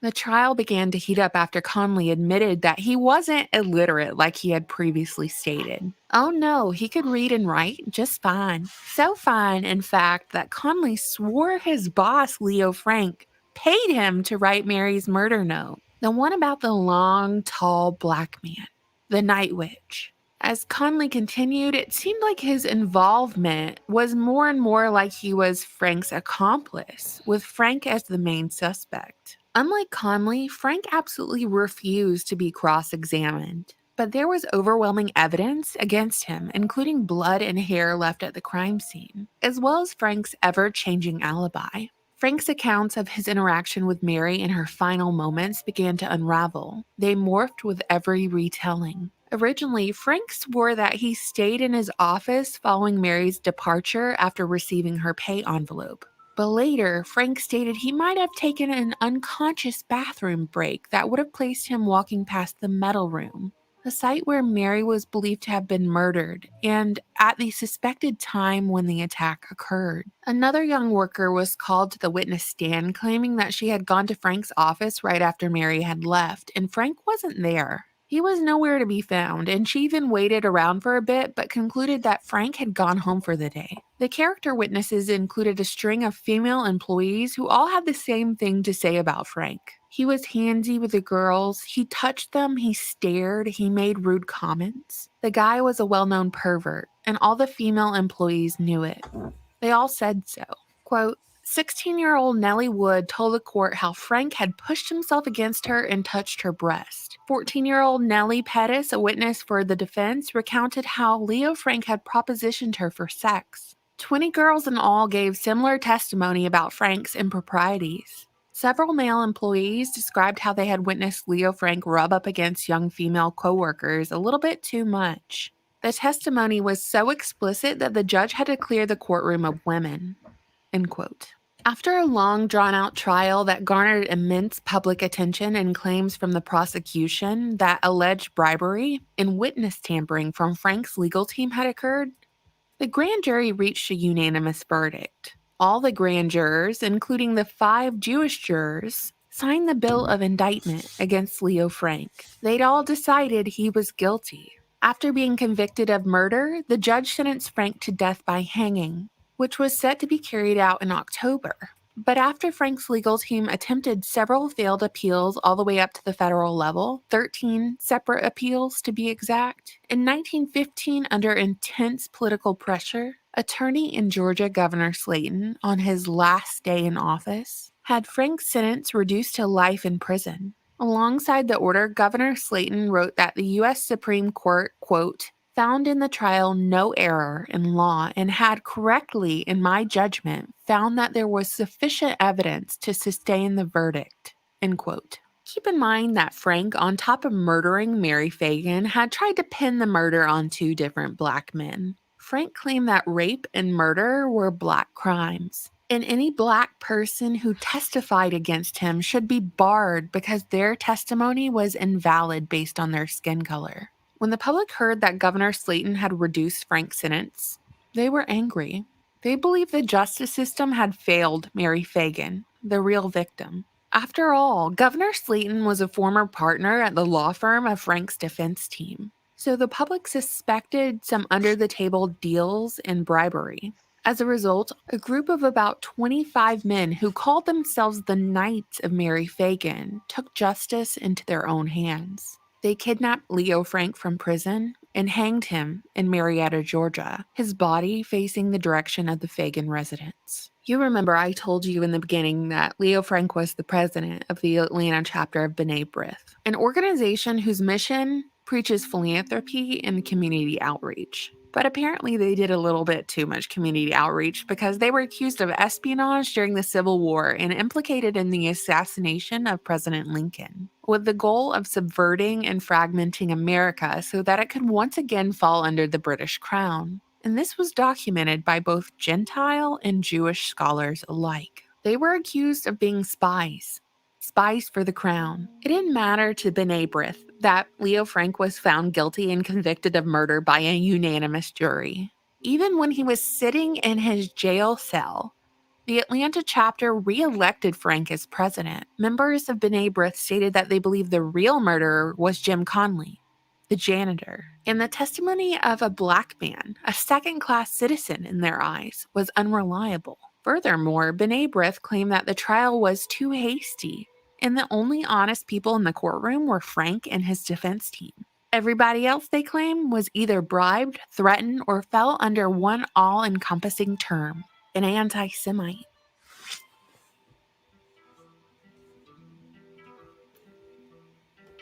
All my sources are listed. So this is the beginning of the the ADL. They was willing to ride with him no matter what, even though he got found guilty. They said, you know, that this is a crime of black men. They said, you know, the only people that were honest was that guy who's Jewish and part of their team and his lawyers, and everybody else was either bribed or lying or second-class citizens. You can't listen to what they have to say. And this is the point of view of the Jewish community. That's the point of this.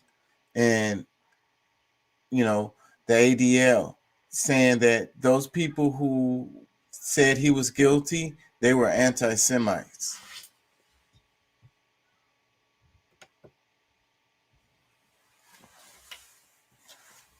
Losing y'all? But by whose standard? By their standard. They're the ADL. Okay. Yeah. So I mean, and I mean, I get it. I mean, that's the way that they presented the case and all, but they're the anti-Semites. Yeah. So that's the point of this. Like, this guy did this super horrible thing. Clearly. Lies on other people. Tried to get black man killed and shit. Set them up. And this is the same playbook. That's the point. That's the reason why I wanted to cover this. It's the same playbook. And it's like, oh, wait, this guy is guilty. He freaking killed this. He raped and killed this young chick. Like, oh, you're an anti-Semite. You just hate Jewish people. Wait, no, he raped and killed this chick. Like, everybody said it. Even the people on the damn jury were Jewish. Like, they all said his dude is guilty. You're just an anti-Semite. You just hate Jewish people. It was the black guy. But what is, and see, my thing is, you know, this was when in the 60s, 1913. 1913. Okay, so even all right, that's even worse. Like, so that's as the far as birth of the ADL. Yeah. So The I parent. mean, what evidence did they have to prove? I guess evidence didn't really matter as long as a white man was saying during that time. Is if well, no, now they had the Constitution and stuff had been But it was this guy specifically Jewish. You know, that's the important part of this. Like, you know, and maybe that's part of the reason why they was even able to get at him. I don't know, but that's why they killed him. That's why they said he was guilty. And probably to this day, they would be like, you know, it was an injustice. Yeah, for those He who was actually innocent. know the truth now, because I mean, who at some point somebody had to speak up and say, okay, this was a lie, blah blah blah. You know. Well, that's what she's saying in the video. Ever since this has happened, the story is changing, the history is changing to make it look like this guy was really innocent. It was one of the black guys who really did it.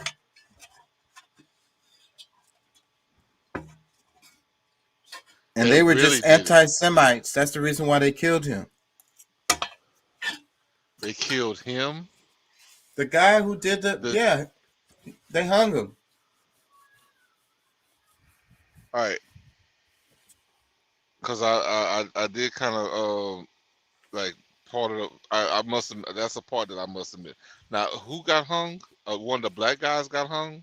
No, the white guy, the guy who did it, the Jewish guy. Okay. But because he got found guilty, he was supposed to get hung, but they got him to get life in prison or whatever. They got him off basically, and a mob came and took him out the prison and went and hung him. Well, you know, I mean, honestly, you know, I try to be fair in my assessments. You know, I'm not gonna necessarily say he deserved that, but maybe he deserved that. Yeah, but that's not the point. The point is this is the parents of the ADL. This is the beginning of the ADL. Mm-hmm. They said that the people who felt like he was guilty were anti-Semites. They didn't like Jewish people. Even though there was all this evidence, this big long trial, the dude clearly did the shit. Yeah, and he's actually like he's trying to get somebody else killed for his crime, And now, like they trying to point, see, and that just like that's exactly what they're doing right now. Like it's That's the what I'm same saying. kind of, Boom. That's yeah. it. That's my point. That's why I wanted to cover it, because that's exactly what they're doing right now. Exactly what they're doing right now. Like no difference. It's the same playbook. You know. Trying to point the finger at somebody else or what they did, even though like they live a lie. Like their whole existence, I'm gonna say to some extent, because those who still hold to the true values of Judaism, Yeah. the part that actually makes you a Jew, because Yeah. it's not a bloodline. Yeah. So it's not one to be held accountable for your actions. It's not even one to acknowledge that you did anything wrong at all, you know? And also not feeling like everyone else, or at least some of the other people, are lesser than you anyways, and aren't in a position to question what you do in the first place or have anything to say about it. Well, I mean, that's what comes with, maybe that happened to us to some extent as Moors, is that the more power we had, the more we exercise things and try to get away with stuff that we probably shouldn't have. And this is the same thing that they're doing.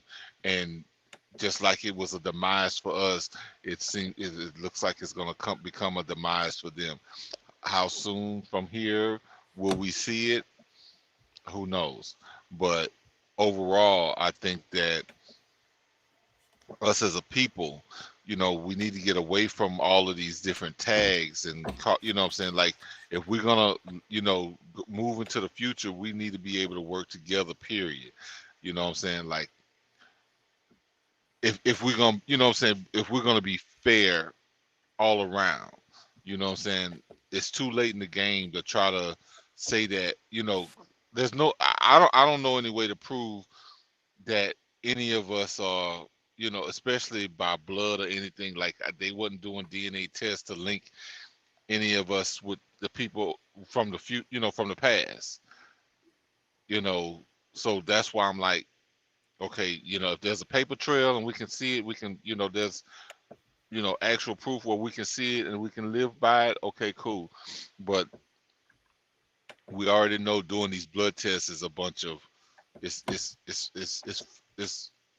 bullshit. You don't find out who your family is, from centuries ago by blood. You just don't. But I think that these people need to just get over it. They already in a good position of power and money and all this, that, and the other. Be happy. Live out the last bit of your days. Shit. Be in a position to continue to pass down to your children as long as they can last here. But why you gotta, be so angry with black people that you go out of your way to do, what I'm saying? Why be angry with anybody that much? You know what I'm saying? Like, it just that just tells me you're still a failure. Like you feel like a failure in your heart. Let me read some You have to go to this extent to try to be able to see somebody hurt, because it's because your ass is hurt. Yeah, hurt people. Let me read some comments. This one, it says, my wife tells me often there is nothing more dangerous than a perpetual victim. Yep. Another comment, it says, really, Graceful is one of very few in the alternative media to tackle this question head on. Bravo, love from the UK. Another comment, it says, I first heard about Leo Frank back in 8th grade when I was looking the Birth of a Nation movie, which led me to reading about the KKK, then Leo Frank. At the time, I literally was incapable of understanding why Leo Frank would do what he did. Now in my late 20s, I now understand how dark our world really is. R.I.P. Little Mary Fagan. Another comment says, Grace is extremely based and Leo Frank was guilty as sin. Rest in peace, Mary Fagan. Shame on the ADL. because that's what this points out. It points out how biased they are, how ridiculous they are. Well, and they just bored. Like a lot of them are just so rich that they get bored and like, or either they just got you know, something stuck up their ass for black people. Like anytime that they feel they can, like, cause they get obviously they get some enjoyment from it, but they don't realize like you're hurting you're hurting yourself when you fuck with us, because I mean at the universe, like karma, like I don't care who you are, I don't care how much money you got, karma turns around and comes right back and bites you in the ass. You know what I'm saying? Like at some point, like let's just say even if they were Jewish by blood and this, that, or whatever, by them having that kind of ill will on anybody, it's just gonna reverse itself. It's gonna like I said, karma's gonna come back and bite them, and they end up losing all the stuff that they claim to have worked so hard for, and they've like it's insane. Yeah, it's crazy. I don't think anybody can really do wrong and benefit from it. I don't care. Like they can. Well, be they keep like telling the history wrong. They're teaching it wrong. Like they're saying that this guy was innocent. Really, the black guy did it. And you know what's the craziest about that is like in that scenario in 1913, they wanted to kill the black guys. They wanted to blame them. So, but then the story just had to be too fucking fishy for them to even go for it. It was like, wait a minute. This time I don't think it was the black guy. And that's the same kind of like with them, the way they're trying to treat, especially Kyrie, because like what I'm saying, like I don't appreciate what they're doing to Kanye either. But like I said, Kanye looking for the smoke. Because see, the whole thing is for them to like at some point they're gonna have to put all the guns on the table. They're gonna have to really explain themselves, because even Kanye said that it's like they're gonna have to explain to their to their children why they treating him their favorite rapper and their the guy that makes the best shoes they can get, like why y'all treating him like this. So it's like, but at the same time, like it's just like, bro, at some point you need to count your losses and just instead of trying to prove a point with what you consider to be power, is you're actually losing your power because of that same idea, that same movement, that same thing that you've been trying to get away with. Because guess what? It's too many of us that know the truth, and at some point, just like how I feel, it's gonna be more of me, people like us, shall I say, that's gonna actually speak it in public. Like people who actually get heard. Somebody's gonna be at some point be smart enough to say, that knows the history, that's just gonna say, y'all ain't even real Jews. You know what I'm saying? Like my ancestors allowed you to be a Jew. Let me read some more comments. It says history is being rewritten in real time, and people are too afraid of being called names to even point it out. And that's the sad part, because a lot of these people, and that's why like the whole Shannon Sharp and Stephen A. Smith and a bunch of the nameless people who still got stuff to say that knows the history, but just because they scared of they losing their job and like bro, like y'all can take that shit over, like, and drop your nuts and stop being a sucker. You know what I'm saying? We run the damn thing anyway. Like without us, they have nothing. Like that's the part that that bothers me. Like look, you know what I'm saying? Like, just because like, we hold a certain level of power, but if we gonna do this shit, we can do this shit together, or we ain't got to do it at all. Let me read another comment. It says, the greatest waste of a kid's life is history taught in public schools. Another comment, it says, one of the most powerful videos on the ADL, period. Another comment, it says, I remember there was a made-for-TV movie about this. They had me convinced Frank was innocent. I felt sick to my stomach during the hanging scene. Pretty sure the ADL made that movie. So this is the point. Like, she did really good research, really graceful in this, to show what actually happened, you know, because they're saying that people were anti-Semitic, people were hating Jews, and that's the reason why this guy got killed. But nobody's hating Jews. Nobody cares enough about Jews to be hating them or any of that. Like, you know, if that was the case, like, why would we entrust our whole culture to their, you know what I'm saying, or let them benefit? You know, I don't think it was just because we didn't have the money to do what we, was trying to do. Like, I don't think that's it. Like, I'm sure they had some part of it that, yeah, things can work faster and better and bigger if, we have the money that can push it, faster or whatever. But for the most part, black people don't have that kind of resentment in their heart. It's just like, okay, you know what I'm saying? Like, or, like, we could have for a long time with, well, I'm just going to wait for somebody black that's got money and do my own thing.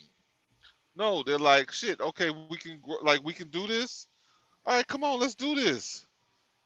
We're not looking at everybody because of their color, or what their skin color is, or what their religion is, whatever. Like, we just don't do that. Now, not in the majority. I'm not saying that there's none of us that does it, but I'm saying, like, for the majority, we don't do that. But they have the resentment because because I think that they wish that they had the skills that we had, the rap skills, the dance skills, all these different things. I really feel like it's more that than,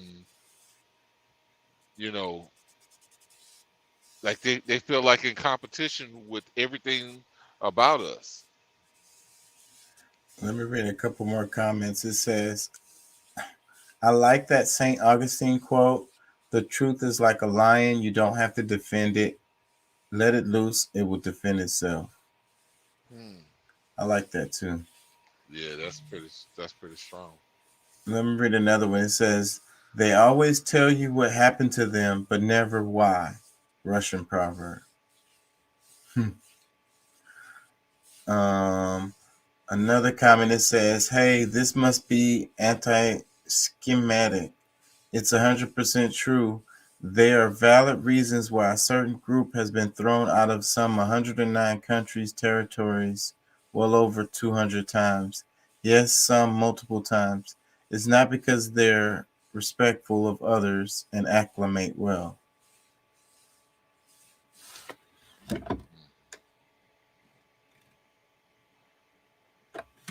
Yep.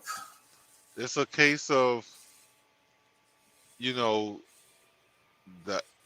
the person that got bullied becoming a bully. And it usually doesn't work out great for you. Like, for no bully. You know what I'm saying? Like, that's just not a beneficial place to be. And like I said, I mean, you get away with it. You get away with it for a little while. You end up with a few victims that don't fight back.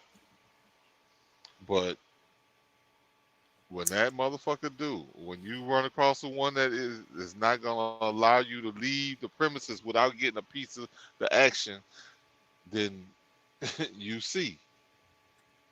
Let me read this one. It says, the real victim here, sadly, even before Mary, is the truth. Ever since her passing, these same people spend night and day silencing any who notice things. So he says the real victim is the truth. I mean, that's one way to put it. You're right. I mean, Because that's what's getting lost. That's what's getting damaged and broken, and twisted. but every time, see, and that's the thing. People getting so weak and, you know, to the point to where like they can't just accept, okay, taking a loss or just, you know what I'm saying, letting somebody just go and just live. You know, all right, look, you know, at some point, like you gain more respect because you're able to just let that person live another day. They would extend their own life by not having to feel like they, you know, needing to jump into every little fight that comes about. Because regardless of the name that they got, it's dwindling away, and the children that's coming behind them that always felt like, you know, oh, this, you know, because you know they teach their kids that they're the chosen people on earth, and now their children have to be let down because their parents were so bigoted and, you know, trying to, you know, harm other people that shoot, their children ain't gonna get a chance to live the life that they did. But, you know, but I guess it really is not meant.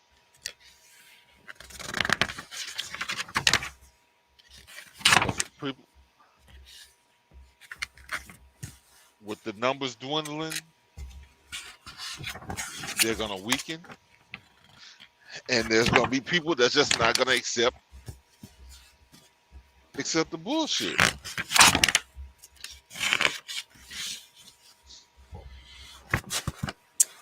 Let me read a little bit of this before we go. I'm definitely going to come back to this magazine tomorrow.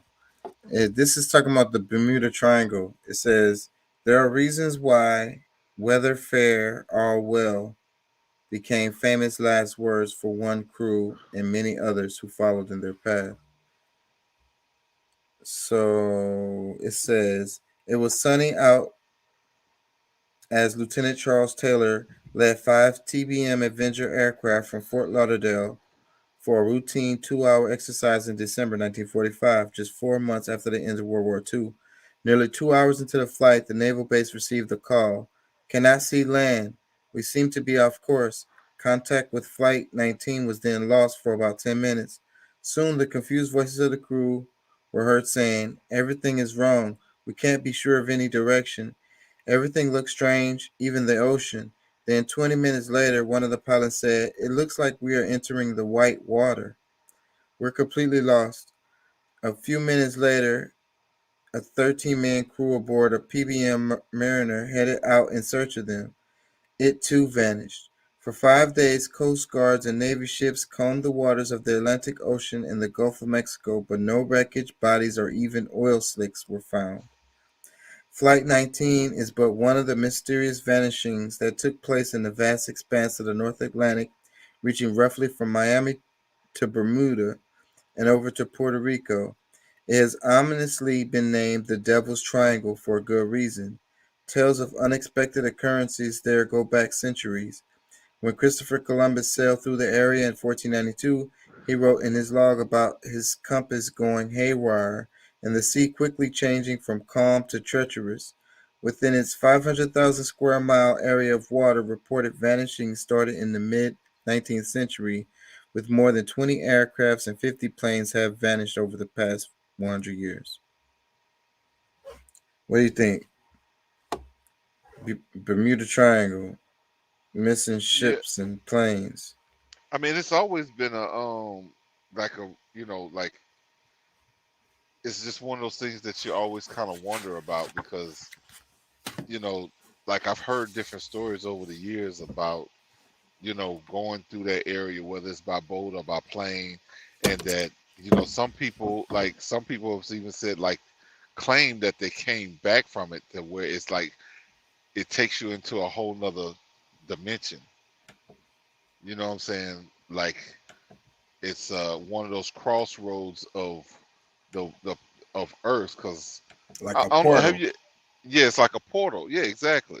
Where it can take you into a whole nother dimension, and then you know, very seldom do people come back through. But is it, maybe it's just that wonderful that nobody wants to come back, or and I don't know. I mean, Or but just the it's opposite, and they just get obliterated when they go to the other side. well, I mean, I don't know. Like, maybe there's different experiences once you get there, But either way, it's always been a fascinating thing to talk about, because, like, it's just a mystery. You know what I'm saying? Yeah, it's interesting, and I like the idea of portals. And when they talk about the compass going crazy, that sounds like the magnetic energies, you know, Hmm. um, and time getting lost. That's another part of it. So it's like, Where you I get don't caught know. up in the middle, like you get caught up in, because I mean, time doesn't really exist, Yeah. So, but your and ability to measure the time, or your ability to even see where you are as far as with your instruments, longitude and latitude coordinates and all of that just go crazy, because maybe you're not there no more. what? What? Now you just said some shit right there, boy. You You know, I've you thought you about it. you don't even exist You in know, this. because outside of time and space, you move to another place. Like, we talk about size. I saw this video where it kept getting smaller and smaller, and it was explaining. I could probably find that video, but how different Have things are. It's like those creatures that are really, really small. It's like they're in a whole nother dimension. Like they swim through the air and shit. Like they're like, and if we hmm saw them, they would look like aliens. They would look like, something we freaking didn't know exist. Like it would totally look like some like shit from another planet. if we was converted to its size, or it was converted to our size. Right. Yeah, yeah, I feel you. It would be like Now, alien. It would be like something from another dimension. And the way it moves is like it moves like it would be something in a whole nother dimension. So what I said that to say this is that I feel like you have all of these different, they're all happening at the same space, in the same space. You know what I'm mhm. saying? Not necessarily the same time, because like even they explained in that video how like time is different for those really small creatures, you know? Well, yeah. I mean, because I mean, they talk about that, even especially like with the housefly, because it's like they're like flying within a different dimension, because like you just think about you swatting at them, like they done left and went and came back and whatever, like within like our perception of our sight of seeing them and swinging at them. Like if you really kill them, like you exceeded their, like you sped up your life to be able to get into their time zone or whatever. Like it was weird how it was explained, but it's like because it's so fast, or like the way, what I'm saying, just the way it operates, or the like the window of time that it actually is in. If you actually are able to kill it, you have kind of sped up into their time to be able to reach them. I don't know. It's hard to really explain, but I did before it made me think about this when the whole Bermuda Triangle thing is that they said that like there's a portal within the Grand Canyon where you go into some cave or something in the Grand Canyon and you end up in Egypt on the other side of the world in Africa. Mm. You ever heard that? Mm-mm. Yeah. I was just thinking about how, like, when they talk about the second, third, fourth, fifth, sixth, seventh dimensions, and it's like Yeah. our limited perception. And I was using the size as just an example to get the idea out of having, multiple dimensions in the same place. So probably anywhere you are, you'd be able to, if somehow you was able to move from one dimension to the other one, it probably would be like you would disappear. You wouldn't be there anymore because you would be in the other dimension. Yeah. But I think and like I said, I don't have it all figured out. I'm still a student. So but I do kind of flirt with the idea that most of our travel into other dimensions is not physical. Like our body doesn't have to go in order for us to have gone Yeah. there.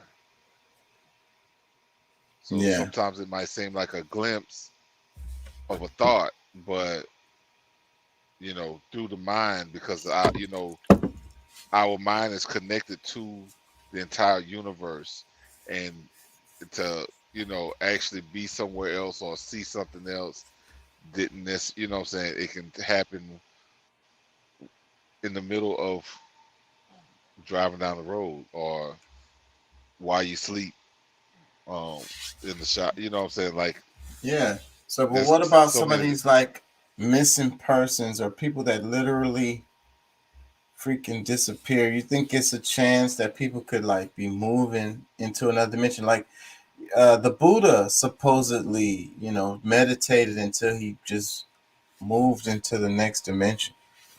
Like moved Well, into nirvana, moved into heaven, just turned into energy without actually physically dying.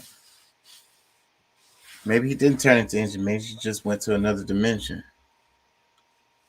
I mean, I won't say that that's impossible, but like I would say, you said people coming up missing. I mean, yeah, that's human trafficking, but like, however, Yeah, most of it I is think, definitely, but maybe there's some yeah, cases. Maybe there's some cases where some people just literally, vanish. yeah, I would say that there is, They found Amelia Earhart though. They talked about this in her in this well, too. yeah, I But think they that found was her. she came back through the portal through the triangle. They found her. What could be her? It was on a desert island. They found some bones and shit, and it was like the clothing that she would have had on. Because see, that's the Bermuda Triangle. That's like in the middle of the Gulf and the Atlantic Ocean, right? It's Isn't it? it's yeah, technically, pretty much, yeah, that's right. What if South of there's Florida. something? What if there's another portal? Because I mean, like, look, there's just like a video game. Because like we talk about the whole. Because this is like a Matrix thing to me. You know what I'm saying? Like a Matrix conversation. Because if you really think about like how we if we're in a simulation and there's different levels on of the game, and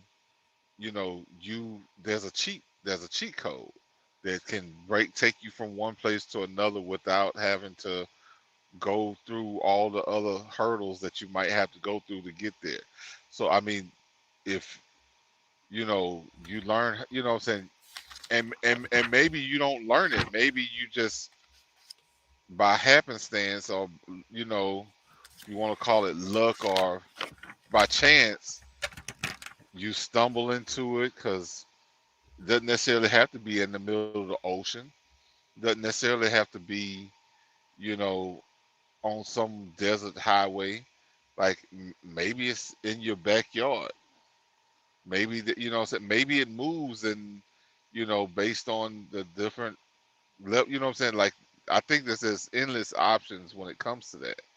Like it can you know, it can happen. Like you said, like kids come up missing. They was playing in the backyard, and all of a sudden they're just gone. Nobody, you know what I'm saying.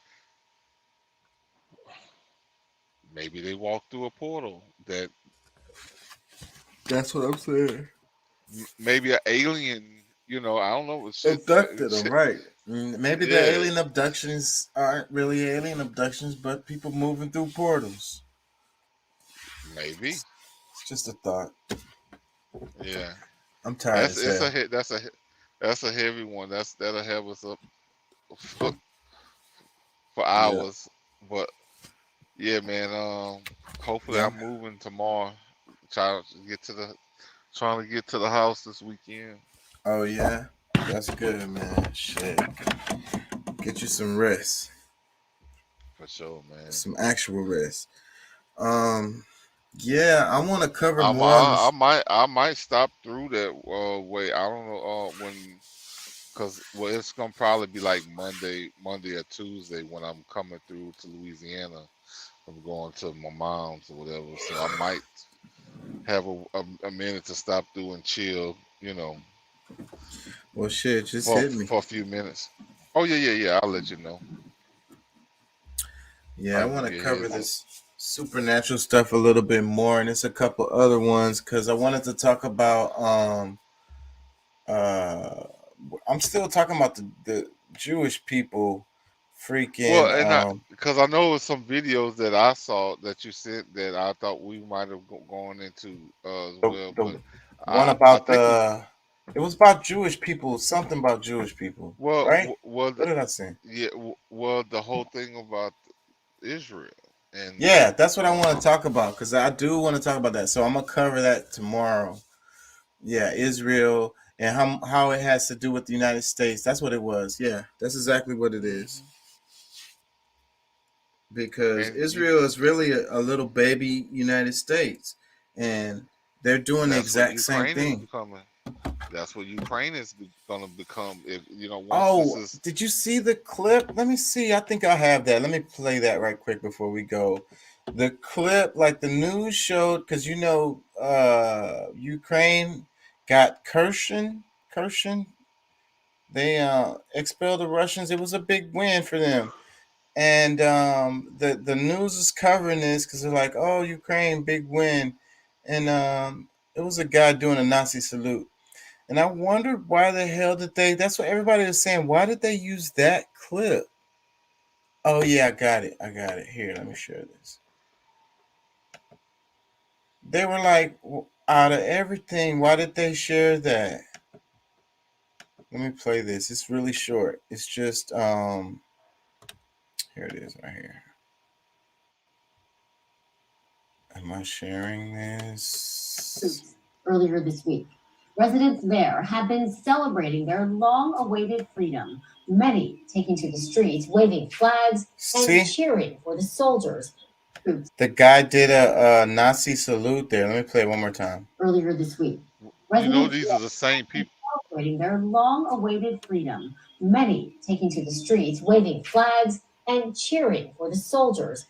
So he's holding the Ukraine flag, and then he put up the Nazi salute. This is after Bro, their win. I know, but listen, because see, this is one of the things like when you're not really paying attention to history, and see, they just being bold with it now. But ever since, like, all right, after 1948, the you know, the so-called Jews get carried into into Palestine, and they got a little place where they're living. All this stuff. This is stuff that's being done mostly by the U.S. and with the help of the crown. Um, so and this is because Ukraine is Khazaria. That ain't Ukraine is ancient Khazaria, the Khazars, and these are the Ashka what? Ashkenazi. Let me read this. It These are says CNN. Nazis. These are the real Nazis, bro. Let me read this. It says CNN and Sky News journalists losing accreditation over reporting from Kherson sparks controversy.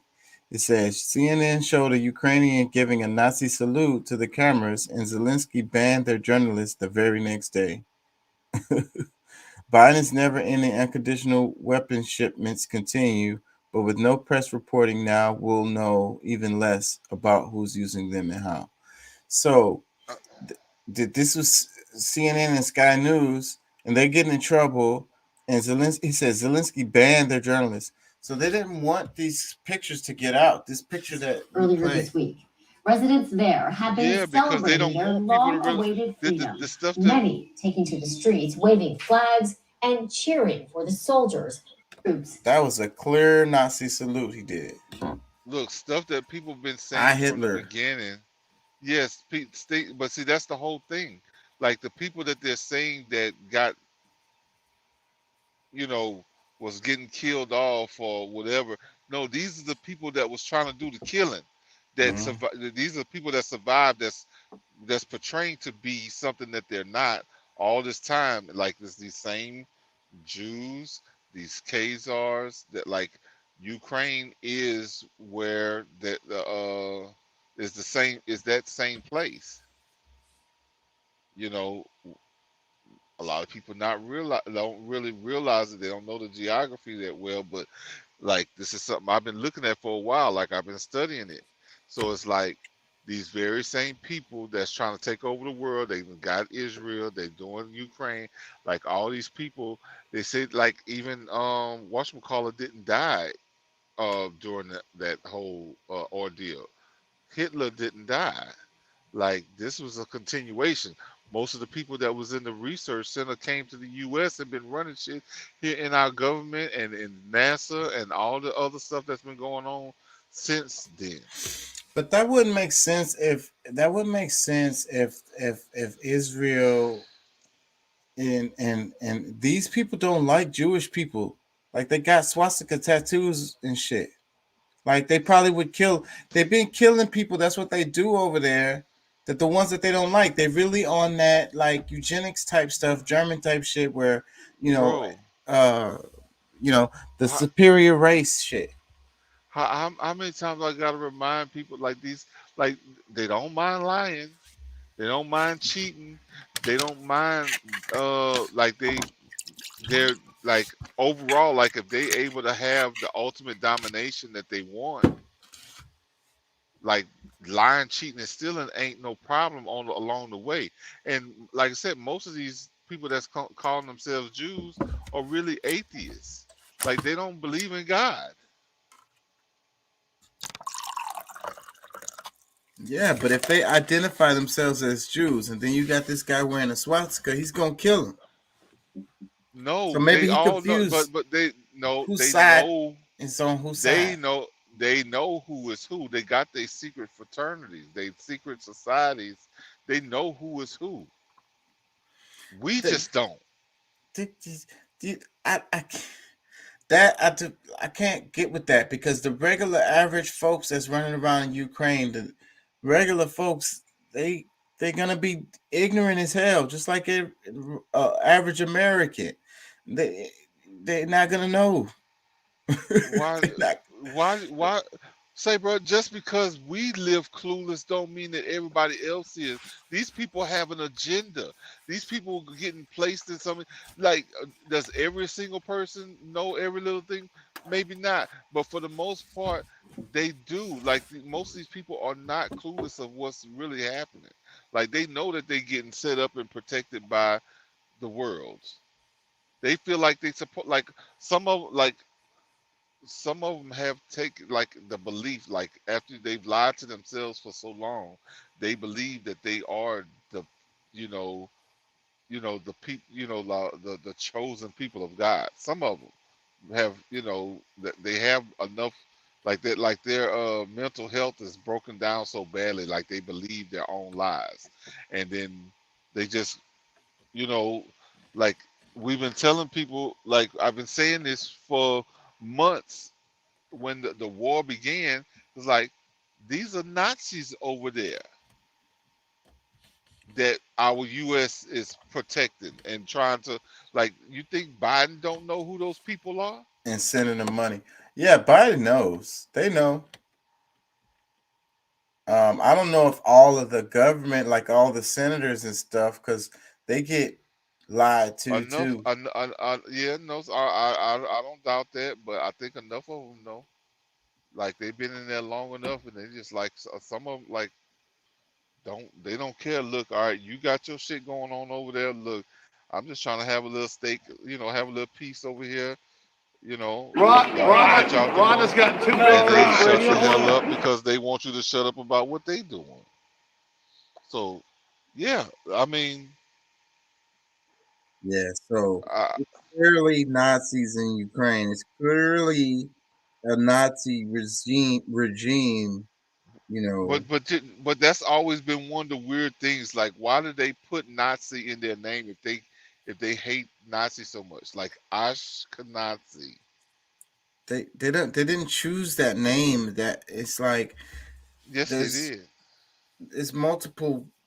It's all right. You got the Bible. They didn't write that. Like that's where that comes from. Ashkenazi is not in the Bible.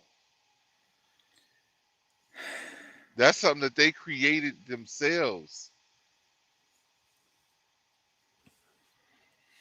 Check this out right here. This is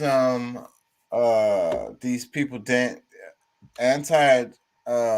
are Trump supporters that ain't feeling DeSantis, because it's gonna be for the next 2 years it's gonna be a Trump versus DeSantis. He's out. He has plenty of time to gain wisdom. Trump or death. Let him stay in Florida for a while. Remember when they did the Saddam Hussein statue came down? Right, yeah. Remember when the Saddam statue came down? Hey. My father used to say to me, he used to say, son, I brought you into this world, I can take you out. Everything Boom! Everything We're taking him out. Everything he's got, he goes to Trump. It's Trump or death. But I want to give a message. I want to send a message. You think Nancy Pelosi might watch this? Well, Nancy, your reign of terror is almost over, and I hope you realize there's no ice cream in hell. And your husband's a cruiser. He cruises for rough trade on Castro This Street. is Ed, the Santa Claus. Put him on a short leash. Yeah, so these guys are dancing on Ron DeSantis. Man, say, bro. I mean, I've already like I hate that sometimes I really hate that I can see shit as early as I do, and you know, like I turn back around and be like, look, I know I sounded crazy as hell when I said this before, but this is, you know what I'm saying, like, but it's true. It came out to be true, but no, like these people are already playing themselves, and it's just gonna show more how deplorable they are as well. Like, I mean, unless they change their tune soon, like they can actually, like, I mean, because the main thing is that, like, on the political side, I really feel like, you know, like there needs to be more balance, but some of these people just need to go. And I think the people who are so deep into this agenda that's been here 30, 40 years, 50 years, like they're ruining everything for everybody. But this whole thing with Trump, like if they're not really smart and calculated, they want to go on camera doing shit like this, trying to talk shit about DeSantis. Like, I mean, they're just really showing how stupid they are.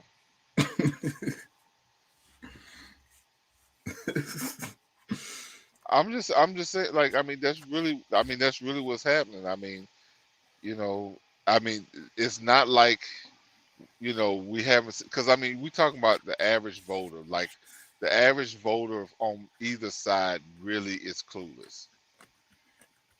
Like, they they don't have enough time to really do research to really be really to know what they're actually voting for or even voting against. Yeah. You know what I'm saying? I completely agree with that. Yeah. Well, anyways, man, the damn officers molesting the damn kids. I ain't gonna cover this though. They're like sticking their hands. That shit was happening. That shit happened to me. I ain't gonna lie. Fucking the cops, you know how they pull you over and they act like they searching for something, but they just grabbing your ass and nuts and shit. I don't know if that ever happened to you, but that happened to me here in Houston. When I was young, I was like 15, 16 years old. Yeah, I've avoided them very much so throughout most of my life. You know, regardless of what kind of life I was living at the time, I've been blessed to be able to avoid situations like that. And I'm gonna go ahead and play it since it's the end of the video. This is really short, but it's gross. Illegal strip searches, including cavity searches on the streets, where they're wearing. Pull down my pants, touch my testicles. They like ease down and they put their hands right between my butt. Just pulled my drawers down and dug in my rectum. The alleged victims keep coming forward. 8 Milwaukee police officers are under internal investigation, accused of performing illegal strip searches, including cavity searches on the streets. Were they wearing any gloves? No, I didn't see not one. There was no gloves. Kevin Freeman Jr. claims back in December he and some friends were violated during a traffic stop. When they searched me, they like ease down and they put their hands right between my butt. And I try to reach back and when I try to reach back and try to stop them, they just got to slam me. He pulled down my pants, touched my testicles. They like ease down and they put their hands right between my butt. Just pulled my drawers down and dug in my rectum. The alleged victims keep coming forward. Trying to pause that shit. oh, Lord have mercy, Lord have mercy, bro. I feel sorry for Violation. these kids. Yeah, you know, like I'm wondering what kind of life they live in for them to get, you know, to be in position to get violated like this. But it's still like, regardless, I mean, it's messed up. Like, bro, you digging in their ass while just right there on the block, and then I mean, not just that. I mean, like that's not gross. Even if they had gloves, that's still like too far. But then they just doing it just bare. Like, it's these gross. some freaks. That's that's some freaky shit, bro. That's fucking nasty. But like I say, that similar thing happened to me. I ain't gonna lie, so I know it's true, and it's been happening forever. Like these dudes, they get off on that shit. They enjoy it. They fucking, you know, they like it. Because I can't imagine. Like I know I'm gonna sound like the slave on the plantation. You know, like if I was if I was a slave, I would have did this. You know, bro. You're not gonna do nothing but get slammed or fucking arrested. You're gonna get assaulting a police officer charge. Yeah, or killing one.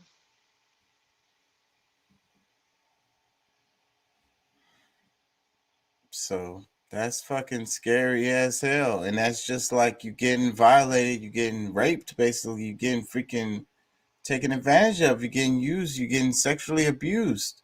And you it's from an authority, it's from a, you know,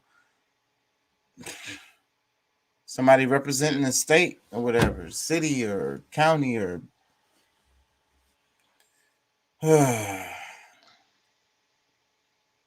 I ain't gonna lie, I told myself I wasn't gonna cover this shit. Yeah, bro. This is, I don't know, that really fucked me up. It's fucking gross, man. Yep, this is another picture. This dude is holding the Nazi flag and putting up That's a But, kid, isn't it? I don't know how old he is, but you know how they do soldiers. They probably are. He probably is pretty young. So, but this is Ukraine again. With the Nazi flag. Oh yeah, nah, he kind of grown. He's just a little dude. It says, LOL, this guy going around giving speeches at American schools to Zoomers about Ukraine for the Biden administration.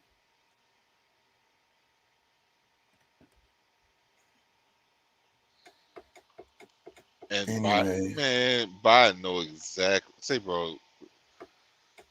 All right, I'm done. Like people just need to like really pay attention. Like, I don't know how many people listen or who will actually get a chance to hear some of this stuff, but like y'all really need to look into this stuff, man. It's not a lot of stuff that you're seeing is not just happenstance. Y'all thinking that, oh, this just so happened. No, these people playing. Like these people playing. Like just they believe in if you fail to plan, you're planning to fail. Which some of us need to really. My computer's been saying 1:02 a.m. and I was like, damn, the time not moving. I got 3 a.m. on my phone. I gotta go to sleep because I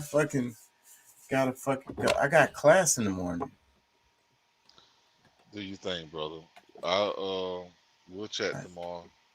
All right, man. I'm gonna send you some texts. I'll definitely be on the show. I definitely do the show. I have to do it, but I'll have time. Maybe I'll come on early. Wait, no. I work tomorrow night, so it depends on what time I get up. All right, peace and love, y'all. Thank y'all for listening. Thank y'all for joining. Peace and love. We'll be back. Same bat time, same bat channel.